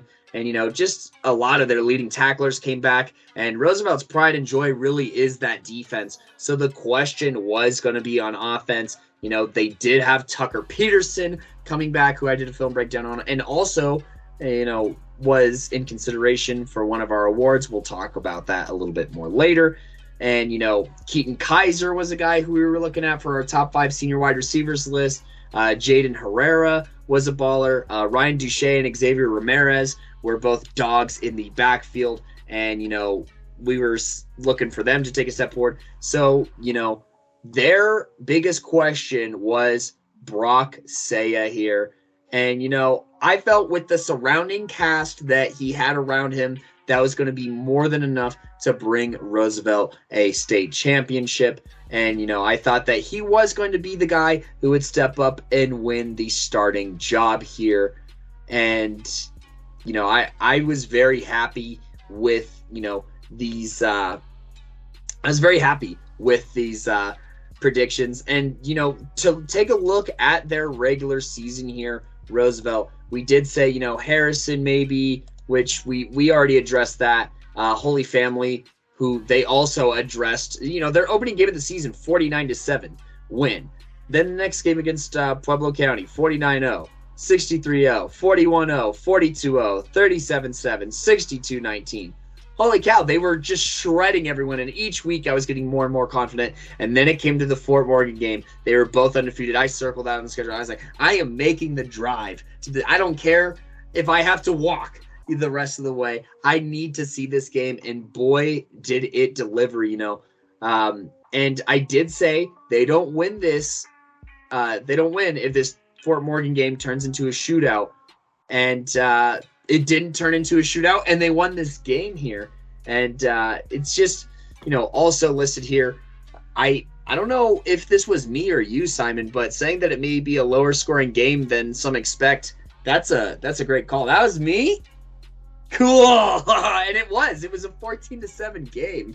That was a great take by you. Yeah, you said how you might expect that, or some might expect how it might be a shootout, but with their combined defenses, you said it could definitely be a little bit of a grinder here and be a low-scoring one as well. So that's what you said. Sweet. So thank you, Simon, for doing the past research. I barely remember what I say 10 seconds ago, let alone 6 months ago. So thank you for that. And that's exactly what it was, and it was one of the best games I'd seen all year. It was, and I mean, these stands were packed. It was the most packed football game all season that I had attended. The guest stands are no joke. They're just as big as the home stands, and the home stands are basically the size of LPS stadium stands, I'd want to say, more or less, but they have that on both sides, and both sides were full. It was almost impossible to find seats. And of course, where I sit is only 2 rows away from Brick Hartson. What are the odds? And 2 seats away from Tucker Peterson's dad, who's a great guy, and we support. We appreciate the support him and his family, and just the Roosevelt squad does for our podcast, as well as my boy Nate out there, who coaches for Roosevelt. He was up in the booth, and I found him after the game. And it was an exciting game, and I was I was on the Roosevelt Rough Rider wave for sure. And, and the only part that we kind of missed on is, saying that they could be a very strong 4 or 5 seed. They were the number 1 seed in the postseason because they just ran through this schedule with a head full of steam. So, Mason, you've got to talk about some of these Roosevelt guys and watch some of their film.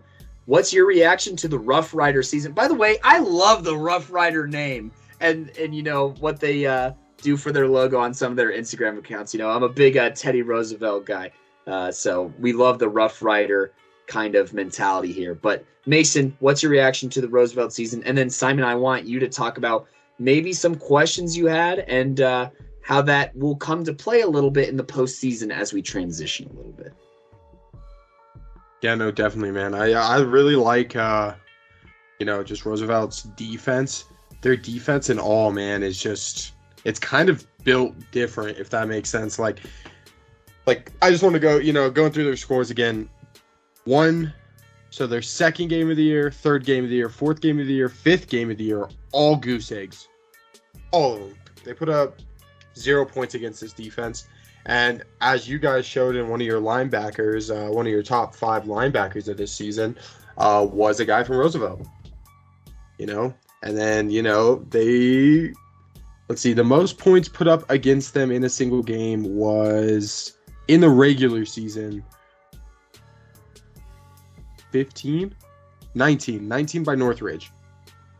That's what their defense let up. Defense wins championships. Obviously, that's not the case this year. But defense wins championships, and I am a huge fan of their entire defensive line. I've watched every single one of them all year. Same with their offensive line. Their offensive line gets it done, but their defensive line is where they shine. And it's just cool to see. I like seeing, a team that's not afraid to, rush if they have to rush. But these guys don't have to rush. They just rush their guys. If they want to rush, they put in another defensive lineman because they're that stacked at defensive line. So, you can't really argue with the product that they've put out. And, they're going to be scary moving forwards. because I don't think a lot of their defensive linemen are seniors, because I didn't see that many when we were looking for interior defensive line. So, yeah, Simon, what you got? Yeah, I mean, obviously, I had Roosevelt as a contender. I believe they would be a contender. I mean, this is one of the most complete teams, not just in 3A, but in the entire state of Colorado. And the way they use all of their players is top tier. I would say Roosevelt's offense especially is more complex than a good amount of 5A offenses, honestly. The way they let their first-year starter and Brock Saya just throw the ball all over the field, I mean, I love that. They also, kept their backs fresh between Ryan Doucette and Cooper Walton, and Xavier Ramirez and Brock Say, who they would run as well. But, they would still throw the ball as well to Tucker Peterson, who did win MVP on the 3A level, deservingly, because he's a beast. And then Keaton Kaiser, who was more of their yak guy, like the guy they put in the slot, and then he would just burn corners and safeties and, just outrun them. And honestly, I like this Roosevelt team a lot. I think they'll be back next year for sure, obviously, without, talking too much about the future here. But I just think that they're that stacked here. But the reason I picked Meade was just because, I felt like Meade had a little bit more motivation. Roosevelt obviously went to state last year, and they lost to Durango. That happened, right? The last couple of years, sure, Roosevelt was very short of just winning state. Meade, I just felt like it was just one of those years, They knew their identity. They knew they wanted to run the ball. They had a quarterback in Gavin Garrettson, who arguably had 2 years of experience on Brock Saya, which did matter when all was said and done, in terms of leadership and calming down this offense. And, I mean, I don't know. I just had to go with Meade, but I knew Roosevelt was going to be a problem. And not going to lie, Roosevelt shook my faith a little bit there when I went to that Roosevelt-Meade game, and it was lit in Johnstown. I'm not going to lie. It was packed, and, it felt like Friday Night Lights. It felt like premier Colorado high school football. And then Roosevelt went out there in the first half, and they went blow for blow with Meade, basically. And then Tucker Peterson, he actually had that huge touchdown because Meade was about to run away with the game. But if it wasn't for Tucker Peterson absolutely mossing that cornerback who was in the right position, but he just wasn't going to be able to outmuscle or outjump a Tucker Peterson. I mean, he got Roosevelt back in that game. That got the crowd going in there, and then Brock Saya would eventually start to light it up, as he did have one of probably his best game all season against Meade. And, if they went blow for blow in that first half, that second half wasn't even close. It felt like Meade only punted 2 times, which was not a lot, and it wasn't like there were turnovers. But it mattered because Brock Saya would score basically every time he got the ball, and that would result in Roosevelt blowing out Meade. And that shook my confidence in Meade going into the season. I was like, I know this was going to be a tough game, but Meade losing like that and responding like that is a hard pill to swallow. And then Meade losing to Frederick in the last game of the season, oh my God. I was about ready to cry and just I was ready to write him off. I'm like, dang it. I felt like this. What are you doing?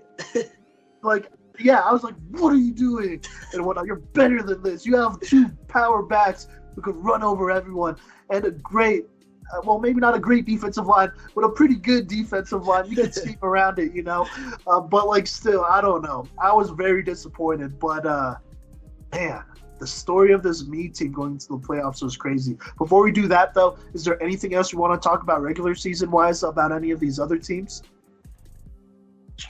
I did look up the Durango game against that team you said they lost to in New Mexico. They were the runners-up for state in the New Mexico 5A state championship. That's not bad. Damn, that's pretty good. That's really good. Hello, 5A in New Mexico. I guess I just want to give a quick shout out to our Playmakers of the Week guys like Teddy Huttenhauer out there in Glenwood Springs. They're a very solid team. They're probably a playoff team next year. All things said and done. Joaquin Sandoval, I think he made some good strides this year to be a really good football player next year. Corby Teku, he won Playmaker of the Week for Meade, obviously. Brock Saya, I think he won Playmaker of the Week for that Meade game. And then Jace Bella, Pueblo South was a team that I would say was a kind of a fringe team that we were looking at because we knew that they had Jace. And I believe that, Simon, you did a breakdown on him and kind of talked about – no, you did do a breakdown on it? No, I talked about them a lot and hyped them up. I said they're a team that'll probably make the playoffs, and Jace Bella is a premier athlete in the entire state. Which was true. He won Playmaker of the Week twice, and he did have an injury-riddled season though at the start. But yeah, he eventually when he came back, they were good. Yeah, for sure. So that was cool to see them kind of pop off. And then Palisade, they're another team with Malachi Espinosa, as well as the guy I voted Defensive Playmaker of the Year in Kevin Sorgren. Both of those guys had really good weeks as well. Rylan Cooney, that quarterback out of Holy Family, by the way, also won a Playmaker of the Week. So, a lot of these guys who win Playmaker of the Week, a lot of the time, their team ends up in the playoffs and making some noise. And if we're going to start talking about these playoffs here, I think it starts with, kind of reacting to our bracket and whatnot. And, three of the big-time teams that we're talking about between Roosevelt and Meade and Durango, they were all on the same side of the bracket. And that was a crazy freaking side of the bracket for sure. Maybe not so much in the first round, other than Meade eking out a 1-point win over Northridge. And Simon, they would keep your heart rate up for a lot of the postseason. But actually, wait, Simon, do you have anything to say about Northridge? Because I know that you've done a lot of breakdowns of guys from there, and they were kind of giving you a hard time a little bit. But overall, I felt like you had good things to say about them. Yeah, I did say Meade low-key played down to Northridge. In hindsight, I kind of still feel that way. I'm just going to be honest. Northridge is a very young team. I think they will be a contender next year. That's just my opinion. But they were a very young team. I felt like Meade definitely played down to them. Meade losing to Frederick the way they did the week before left a very, very sour taste in my mouth. And so that's why I said that and was pretty tough on Meade. And probably didn't give Northridge the credit they deserve, but they're definitely I think they're definitely a squad that, is going to be really good next year. I said, I did do a spotlight on their program. I said they're young, but they're going to gel. They're going to be one of those young teams that could upset some teams here and there, but I don't think this year's their year quite yet. They need to learn still. And so that's what they did. And, shout out to my boy, Coach Garza over at Northridge. I told him straight up, and because we were talking about Northridge, we said, hey, they got dogs on that team. If I'm going to be honest, depending on how this offseason goes, they could win state next year, straight up, But they need to put in work. And I told Coach Garza over there, hey, be tough on your boys. He's one of the PE teachers over there. Be tough on them because it's worth it winning state. But they need to take it seriously. Seriously, you need to grow up and take it seriously and get everyone to buy in. Because if you can, I think Northridge could win state and be state champions as soon as next year. So there you go. Just wanted to put respect on their name. But, Meade was low-key in the middle between recovering from that loss from Frederick and trying to get into their playoff mindset, as it showed with these first two games here. So, yeah. Yeah, for sure. Winning both of these really close ones. I will admit that I did take Durango over Meade in my bracket that I did before the start of the postseason. But other than that, I was pretty accurate, only missing in the first round. I took Pueblo South over Holy Family. They were the 8 and 9 seeds, I'm pretty sure. So one of the tighter games in the first round as well. But that was the only one that I didn't get correct in the first round. Other than that, my second round and final four was all accurate except for Durango, did lose to Meade. I took Durango over Meade to head to the Final Four. And, you know, up to the Final Four, I was feeling pretty good about my brackets. And I was feeling pretty good about Roosevelt taking state, you know, especially after thumping Thomas Jefferson and Holy Family, putting 50 burgers on both of those teams for sure on that side of the bracket. And then, you know, down on this side of the bracket, it's a little bit quieter. You know, Lutheran smashes Discovery Canyon and Palisade by the same score, you know, living up to the preseason hype that we had felt from them. And Fort Morgan also kind of delivering here, not being DiGiorno, with a close win over Green Mountain, which kind of had me a little concerned. I was like, 14-0, that's not a very good win against a team that you're ranked way higher than. And Frederick was red hot. They were so hot heading into, you know, this second round of the playoffs after obliterating Meade and then obliterating Pueblo County. They headed into the second round against Fort Morgan. And, you know, Fort Morgan, they were the kings of winning close, way too close games this year. They weren't the scoring like crazy team that I expected them to really be, but they were a very sound and very winning football team here, you know, winning all but one game in the regular season and, you know, winning an out-of-state game first off against a Nebraska team, but then, you know, losing that close one to Roosevelt, beating Northridge by only 3 points the very next week, getting a 19-point win over Holy Family, and then, like I said, a 2-touchdown win over Green Mountain and a 1-touchdown win over Frederick. And this is where things really started to heat up. But I want to pass it to Mason to talk about his bracket real quick and what his bracket looked like into the Final Four, because I think once we get into the Final Four, this is where things get super insane, and we really have to dive into it. Yeah, no, definitely. So my bracket was kind of different, I guess. So I ended up having, you know, for my Final Four was Roosevelt and Durango facing, and then Fort Morgan and Lutheran, with Roosevelt and Lutheran going to the final. Obviously, Meade made it into the Final Four, you know, and it was pretty crazy, but I did pretty good. This was actually one that wasn't I didn't have a really bad pick, other than I guess my worst pick on here would be Meade losing to Northridge. That was my worst pick for this. But yeah, once we get into that Final Four, it got pretty crazy. They did some stuff here that no one really expected. I'm gonna go ahead and pass it to Simon. Simon, how did your bracket turn out for 3A? Honestly, I'm going to be real. I don't think many of our picks were super off for this because it got really close. This might have been one of the most exciting brackets in Colorado, in all of Colorado high school football. Just looking at these scores, being at some of these games, man, it was down to the wire, to say the least. But in my bracket, I had Roosevelt pretty much beating everyone in their way going to state. Did predict Holy Family over Pueblo South, though, so I got that one right. So I got this whole branch right. But I did, well, and then I had Durango over Evergreen, Meade over Northridge, and so they would meet. But I did have Durango beating Meade here to move on and play Roosevelt. And I think that was a pretty key game when Meade beat Durango. I think that was the turning point. If there were any turning point in this Meade season, I think that was it. Like, okay, obviously surviving in Northridge, that's great, but that's a team you should beat. Going to Durango, they had to, okay, that's a really far drive.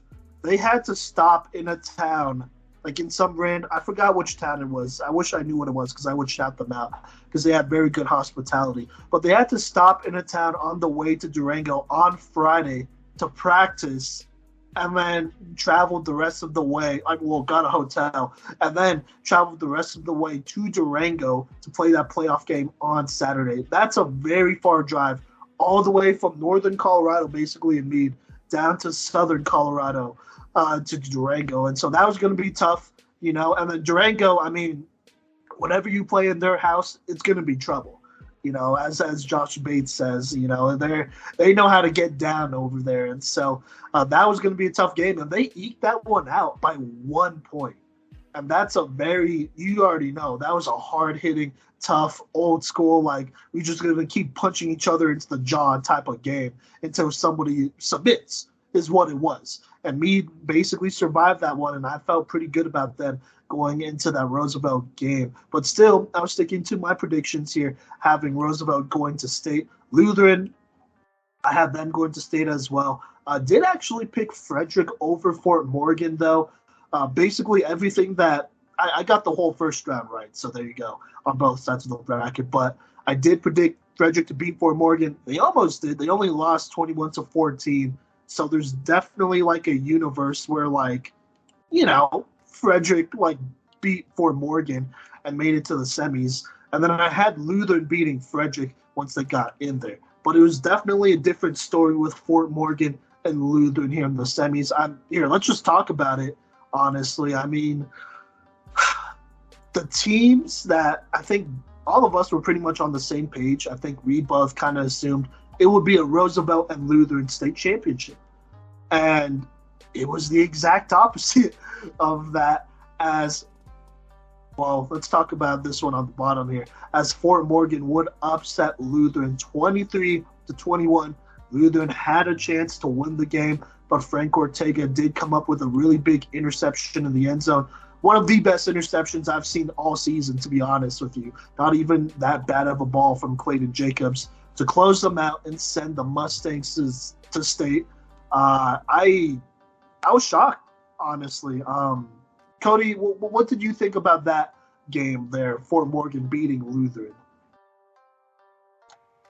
I was surprised. Obviously, you know, Lutheran, they were dealing all season, and Fort Morgan, they got through their season. They won a lot of games. They won a lot of games against good opponents, and I think that's kind of what it came down to here a little bit, is just like, you know, Fort Morgan, they'd been in close games half their season. Lutheran, they waxed everybody. And so between that, as well as, you know, what we did get a little bit of insight that there was an illness going around. It wasn't COVID, but it was, you know, some kind of cold or something that hit this team pretty hard. And a lot of players had to practice virtually for this Lutheran squad. And I think that obviously plays into account what happens on game day. As Clayton Jacobs, you know, he was one of those players who was sick and couldn't get full practices in. And he had a really tough game. I mean, it's bad enough that you have to face off against Fort Morgan. And, you know, all the solid coaching and play calling that they have on the offensive and defensive side of the ball. And who has stifled some of they held Roosevelt to 14 points. You know, that's a feat in and of itself, because Roosevelt has just as many weapons as Lutheran does, arguably. And, you know, they held them to 14, and they held this lightning Lutheran attack down to 21. But really, it came down to one play, and that was from one of our Defensive Playmaker of the Year candidates in Frank Ortega, making an incredible toe tap interception in the end zone with like no time left in the game. And Fort Morgan, you know, this was a very back and forth game. Fort Morgan they hit a field goal to take a lead, and then Lutheran hit like a 60-yard pass to get inside the 20-yard line before this interception on the very next play. So it was just a wild game, and I think obviously the illness has a lot to do with what happened, you know, in this game, and Lutheran not getting the practice time, but also, you know, that the discipline and the clutch part of the Fort Morgan team, which they would apply later. But, you know, they would be waiting the winner of Roosevelt and Meade in the championship. And in this rematch, things went a little bit differently. And I remember us talking about it at the 1 and 2A state championships. We were checking scores throughout the day, and seeing the score of this Meade and Roosevelt game was very surprising to us, as, you know, Roosevelt, especially me with Roosevelt, I thought that they were invincible at this point and was looking forward to a Roosevelt and Fort Morgan rematch. And Meade, you know, they pulled it out. They didn't let Simon down as far as at least making it to the state championship game. But Simon, you got to watch this 3A state championship game. We heard your recap on it in that episode, that talked about 4A and 5A. But I mean, there's still got to be pleasant surprises and feeling pretty good about Meade's run during this regular season and even this postseason. It was kind of magical to an extent. Yeah, I mean, this is what they're capable of, though. I think this is the new standard for Meade. First off, this was their first ever state championship appearance. So that's, that's pretty big, right? That's a pretty big deal. And so I think now that they've been there, obviously they're graduating a lot of kids, but at least the younger generation knows, like, hey, this is what it's like to be at state. Because it was wild. Fort Morgan, like, they were packing the stands. Meade basically packed the whole side that they were on, plus maybe a little bit of the other side. Like, it was crazy. You had Meade's marching band there. Fort Morgan's band was there. A whole student section that had to be a couple hundred strong, at least, maybe even a couple thousand strong. Not gonna lie, at least it seemed that way. Like, this was a very intense game. Look, what it came down to was that Fort Morgan had a quarterback that was extremely composed and was used to making a lot of plays, either throwing it or running it. Briggs Wheatley, he just played a heck of a game here. When it came to Meade, I've thought this over a couple of times. I don't know what else they could have done better, to be honest with you. I mean, well, here it comes down to the little things is really what happens. Honestly, I mean, they had to call like 5 of their 6 total timeouts in the entire game just for delay of game penalties. And I don't know what was going on there with Gavin Garrettson or whatever, but it just felt really weird to me that they were calling so many. There was one point where they called 2 straight timeouts because of delay of penalties.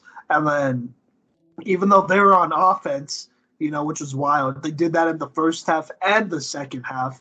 And that's just a very strange thing to do. You could say they're unprepared, but then they'd come back next series and score, going no hurry. So I don't know what the deal was there, because they obviously showed the ability to go, hurry up and win it. And so maybe you could argue if Meade had 2 of those timeouts back, they could maybe have scored at the end there. But I don't know. Like, I don't know.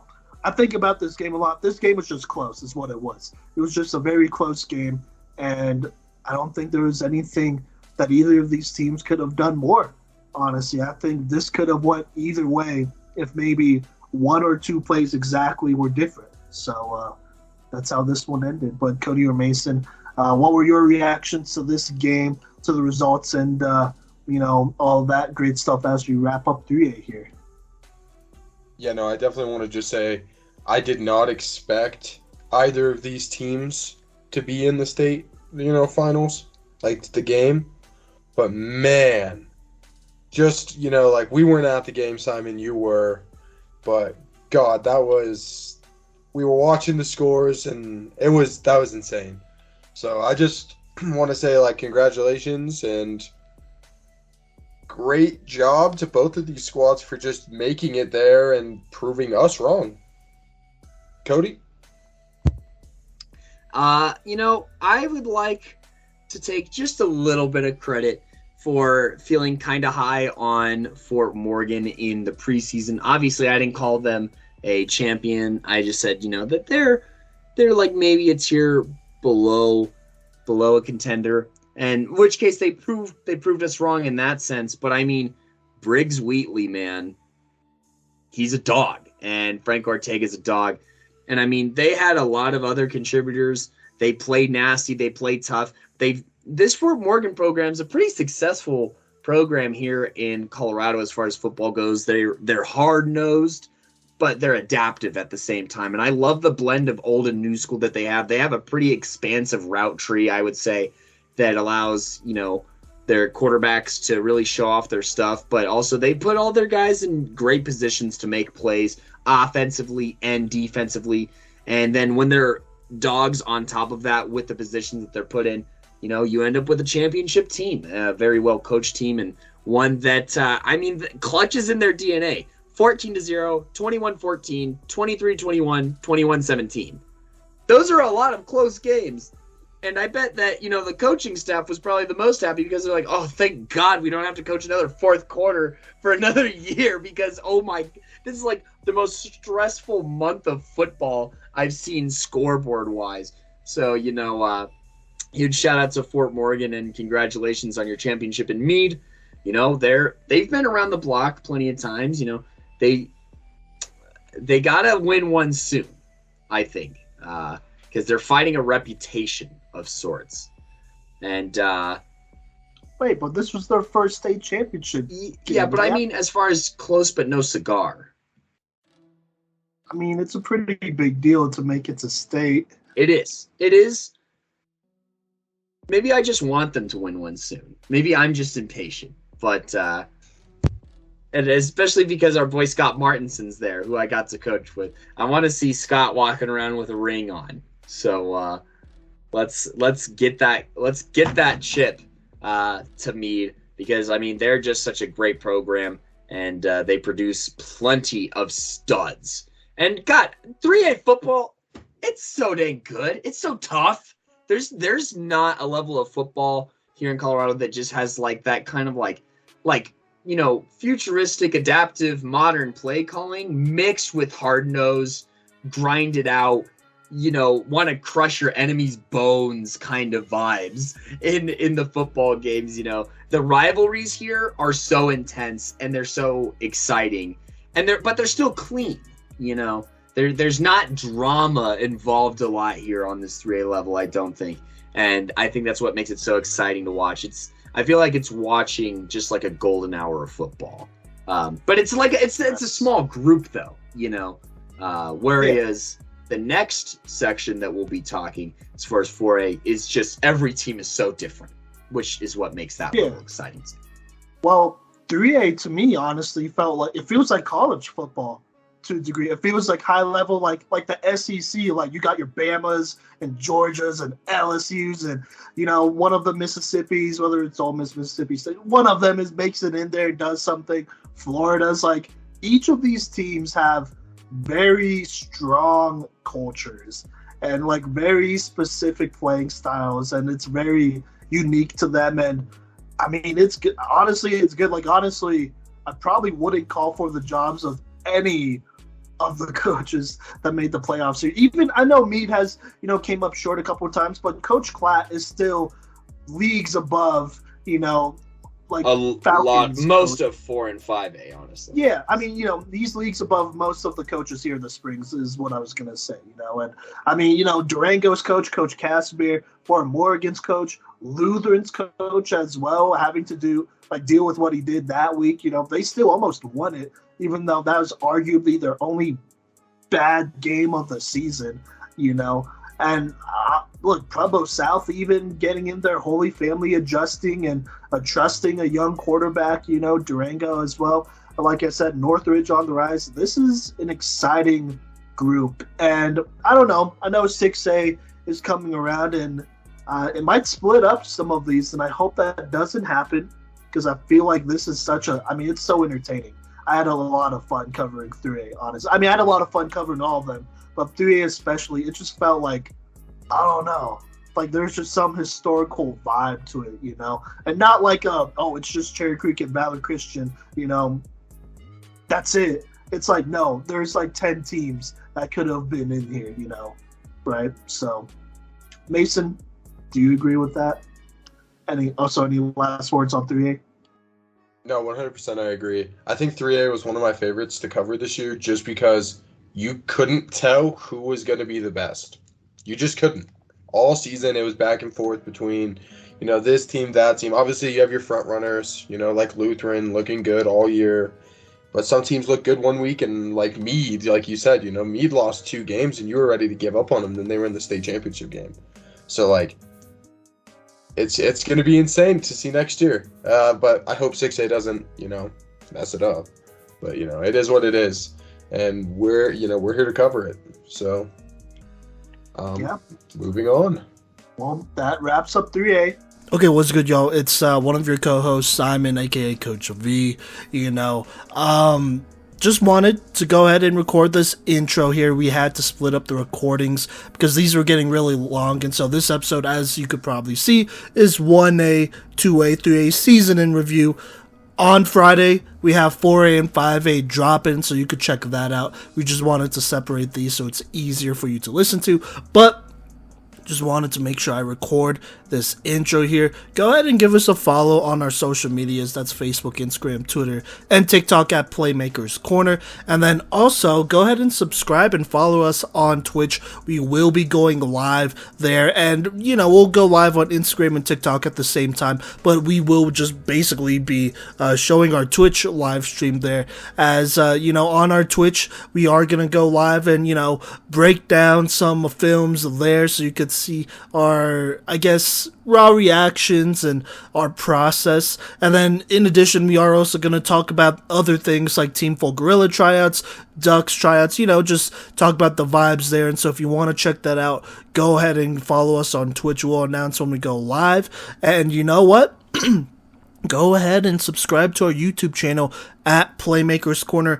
All of our raw basically live streams will be uploaded to our YouTube channel, so we'll just upload it straight up without any editing there, just so that you could view it if you'd like. And we may or may not get to uploading those on our Spotify, Apple Podcasts, all that stuff as an audio, but I just wanted to throw that out there so you have access to it. But other than that, thank you for listening to this episode, and tune in on Friday where we talk 4A and 5A football.